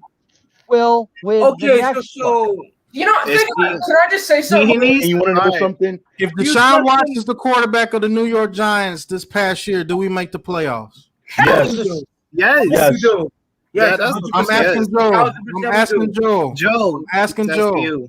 He would have the same record, 12-5. No, this past year, Joel. This past year, he makes the playoffs. If Deshaun Watson's our quarterback, do we make the playoffs? He makes the playoffs. Joel, we might win one more game with him. But we had no. No.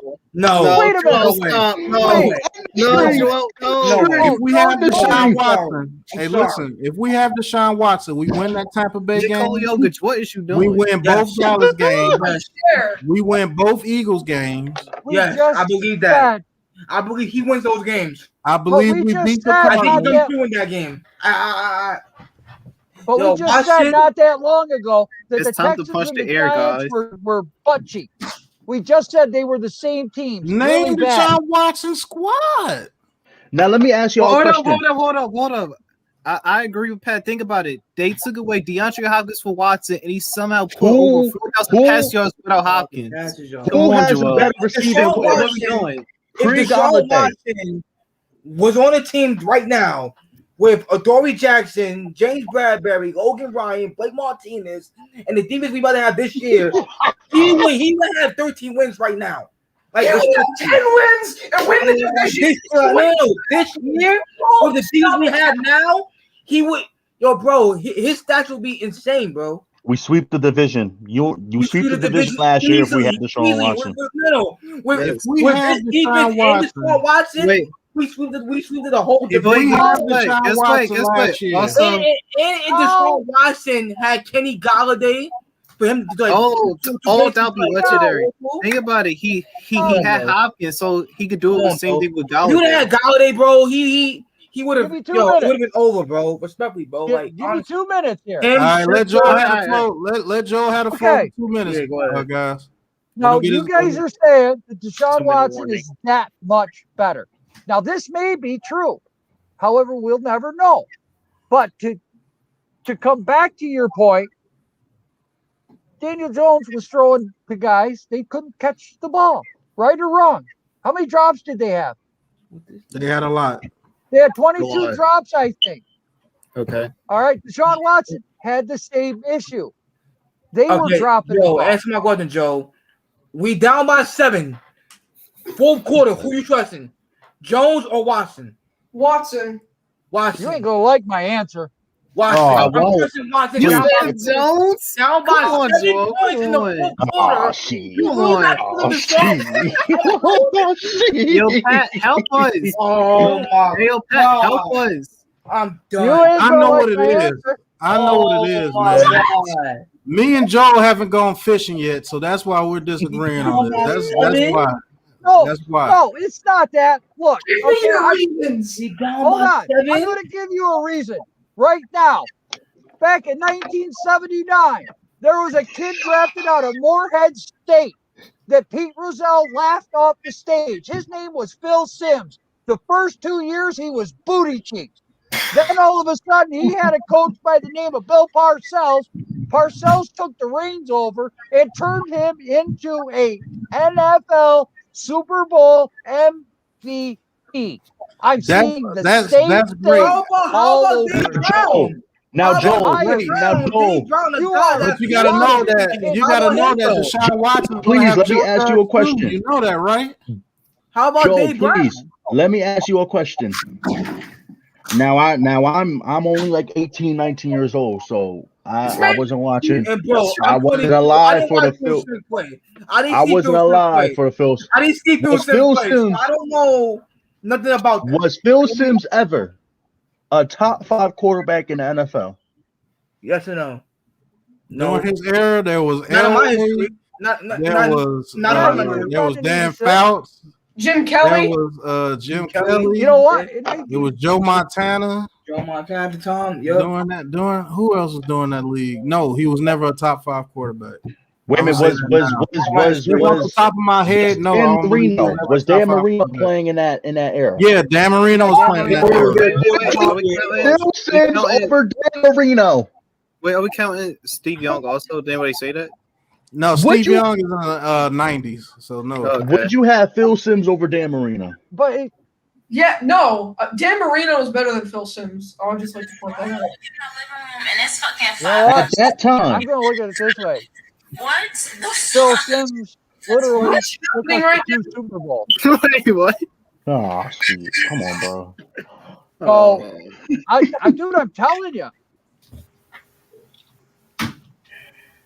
When Eli first got here, Tom Coughlin, his first year, they drafted him. How bad was Eli? I remember fans screaming, "Get him out of New York! Give me somebody else. Trade him away. He's worthless. He's garbage." People were screaming for Eli's head. Third year, hello. Okay? But Eli was different, though. You see what I'm saying?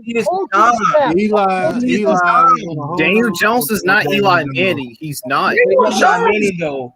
Daniel Jones' pocket awareness is worse than a deer in headlights, bro. Listen, here's what we're gonna say. Eli Manning had heart, and Daniel Jones doesn't. All right.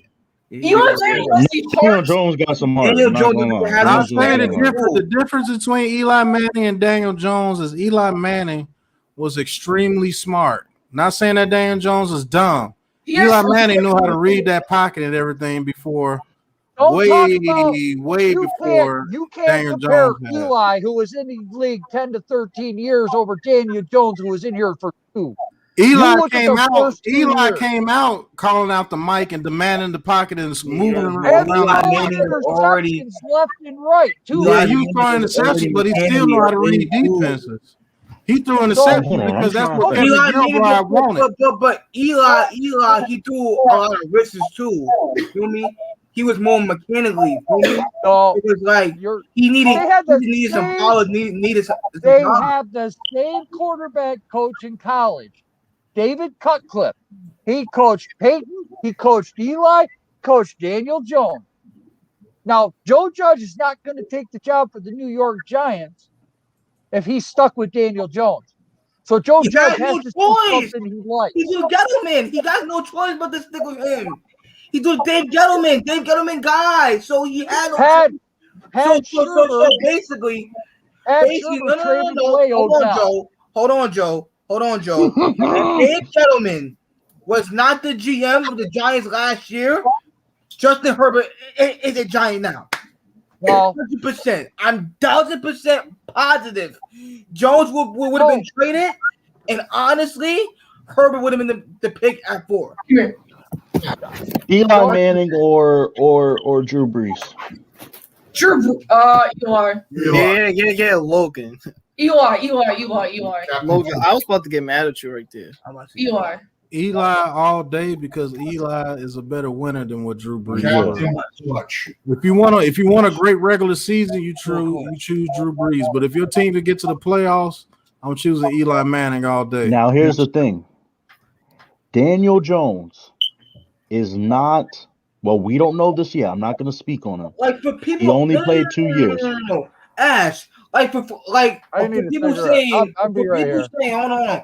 For people saying that you know, like the Giants will be stupid to take Justin Fields or Trey Lance. Like, why though? Like, tell me something that Jones did in his 2 years to sit here and say that he's the guy for sure though. You don't know that. You don't take a quarterback this year because it's a waste of a pick. You don't know. We don't know what Daniel Jones is. But back to my point. Like any Ohio State quarterback, and I do not want to risk to sit here and to say that we should not look at Fields or Lance. Like why? Like why not? Like because you don't replace the unknown with the unknown. I understand that. Back to my point. Okay. He's been on for 3 hours. Daniel Jones in 2 years with I can't say with a bad team because Deshaun did have DeAndre. Daniel Jones in 2 years, let's be honest, was clapped prison booty. Daniel Jones in 2 years versus Deshaun Watson's 2 years. Deshaun Watson is light years ahead. Light years. Let's call a spade a spade. All right. I'm not saying that Daniel Jones is going to be booty. I'm not saying he's going to be trash. I hope he becomes the greatest quarterback in Giants history. Like, I hope he becomes the greatest football player of all time. Like, I'm just saying Deshaun Watson is a top 5 quarterback who is not at the bottom 5. He is in the upper 5 of the top 5. I agree. Right? If you put Deshaun Watson on Kansas City, they talking about Deshaun Watson the same way they're talking about Patrick Mahomes. They go 19 beat Nick Saban. He I agree with beat that. Nick Saban. All right. So come on, bro. Come on. We don't need to have this discussion no more. I can't believe I got 30 minutes out of this discussion. But hey, look, it's almost time for me to cut this off. Been on here 3 hours. Bolton, you smoking, Bolton? Hey, smoking. Hey, shout out to Joe. Smoking shout high. out to him bringing the heat to the show today. Him and Ash were the show today. I thank y'all for coming on. This is the most bugged I've ever been on my show. I would just like to say, more of all the people that you have in here, all wearing wife beaters. Me, Joel, DJ. I got a tank top. But I am in bro. But now, hey, Big Pat. Hey, yo, Big Pat. Me and DJ are wearing wife beaters. Next live is what, bro? Y'all come view my live stream Wednesday. Big Pat will be on there. Definitely tune in. Okay. Definitely tune in. Ask Zion, Miz. Yeah, Wednesday at 8. I'm gonna have a lot of people on there. I don't know if it'll be a call, and we'll probably like talk some things first, and then we'll let people on like later in. So yeah, that's Wednesday, 8 p.m. my channel. Copy. Yeah. I'll have to sub But up. Pat, thank you for having me on. I do got work tomorrow. For sure, bro. Yeah. Anytime, y'all. Anytime, man. But I'm finna get off. Shout out to Joe, man. I can't wait to the draft. That's gonna be a lit show. That's gonna be That's gonna be a lit show. I need all y'all to show up. I believe I can have up to 10 people at one time. Logan, Champ got a spot. Joe got a spot. Ash, DJ, I want you to show up. I know Benny's gonna be on. I want the What time you doing it? The draft at the beginning of the draft. Whenever time the draft starts, I think it starts at 6 o'clock. If you don't mind, my dad to be on also, so I'll just have me or whatever. Yeah, he was just on. You have him right there. I'll be popping in and out because I'm doing a vlog for my entertainment channel, so I'll be recording my reaction, for the draft and stuff. Most def, man. Just pop in and out. You're more than welcome, bro. Yeah. But all right, man. I'm gonna get out of here. Thank you for having me on. Y'all coming on Wednesday. Yo, Big Pat.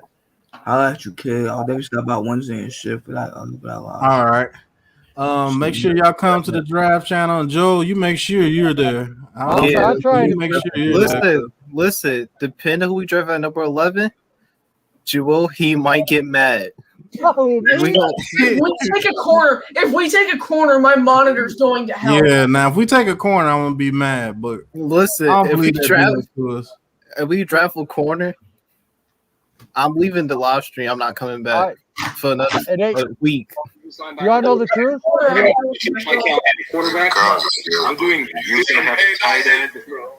only thing that's going to bother me is if we draft a quarterback. Or a That's the only thing. Or a running back. A quarterback or a running or back. Or an edge at number 11. Outside of that, you know what? Here's the thing. You draft a cornerback, guys get hurt. Well, we got an extra. Give me a 3rd-round pick next year. You can have him. Oh, draft capital. So if Daniel Jones doesn't work out, because I do expect a lot out of Daniel Jones this year.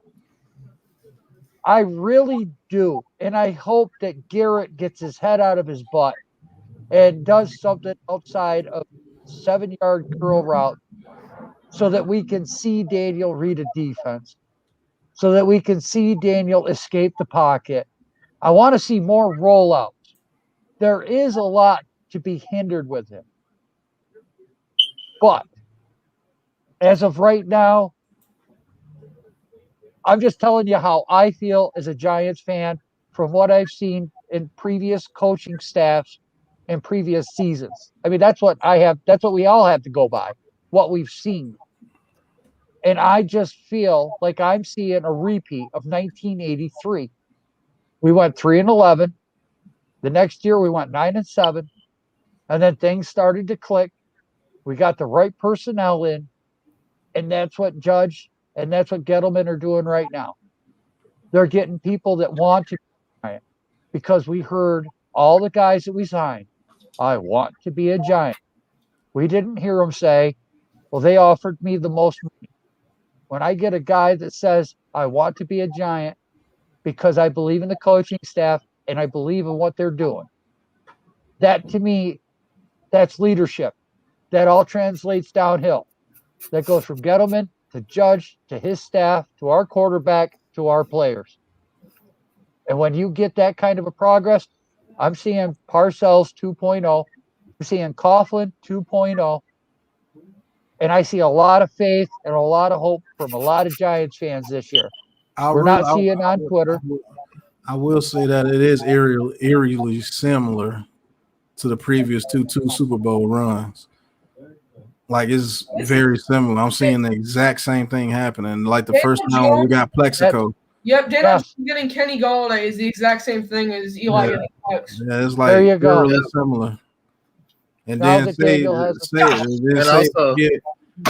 we get Jalen Waddle or Devontae Smith. Right. It only takes one or two pieces. It's the same thing as when Victor Cruz showed up. So it's eerily similar. The defense is built almost similar. Yep. One thing we just hope nobody the terminology of the defense on the foot.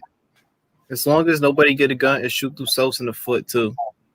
Because our Antonio Pierce is Blake Martinez.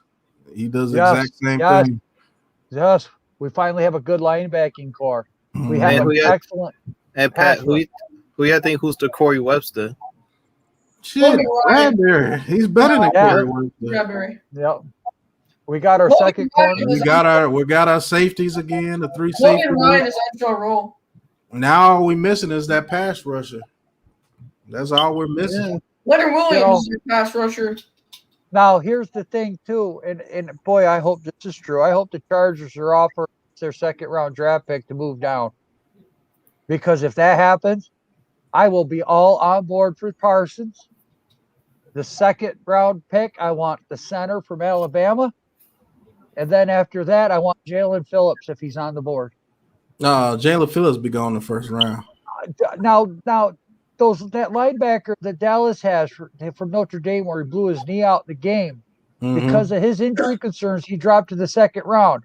Phillips might be on the board because of that. Because I see him going no further than the second round. The third round, it won't be the second. But if he's there at 42 or at 48, whenever that, right in that area, I'll take a flyer in the second round and draft Jalen Phillips. Most I would definitely. be all for that. Most definitely. So this could be a great draft. I really don't corner, but the Giants could be blowing right now. This is poker. 2 days before the draft. Oh, I'm bluffing. Yeah. Oh, I see you're 50. I'm going to raise you 1,000. That's what that JC Horner thing is coming out. Like, I know for a fact we're not interested in JC Horner. So I would just like to say, we should draft Micah Parsons for one reason. If Evan Ingram drops a pass, we can just put him in isolation with Micah Parsons in the locker room. I think Evan Ingram's going to have a good year, man. Bro, if Evan Ingram drops a pass and we have Micah Parsons will be like, yo, let me clap them. Listen, I hope Evan Ingram has 12 touchdowns, 2,000 yards, and man, I hope he just proves us all wrong and makes us shut our mouths. Right, and plays his way out. Right out of the New York. Give us a second first-round draft pick for you. Yep. We franchise tag you. Who wants you? Exactly. Yep. I hope he does it. It's not Evan Ingram's fault, guys. He was putting some pomade in his hair, and his hands got slippery before the game. Well, guys, hey, look, I'm finna end this stream now. It's been at 3 hours. Thank you, Drew, for coming in. Somebody thank you for having me. Another jokish joke. Yep. Hey, yo, Logan. You should probably go off at 12 or something. But I can't wait to have you guys on the draft show. That will be the next show this Thursday coming up. during draft time, and we're gonna hang out, man. We're gonna hang out for a while, man. That's gonna be a good 4 hours. So I ordered a Jokic. y'all get prepared. Get your Gatorade, get your water, get your popcorn. Let's see what these Giants do, man. Everybody, get your laughs ready. We gonna be laughing a whole lot. I ordered a Jokic jersey. Yeah, cause you play for the team, of course. But hey, look, you gonna end the stream? Yes, you do. Y'all got the same haircut, same body shape, everything. I'm gonna remain quiet. Yes, bro. Anytime you got a bounce, it just all you gotta do is pass the ball. That's all you have to do. All right, man. Can you twerk? I'm gone, man. Y'all have a good one. Can you twerk?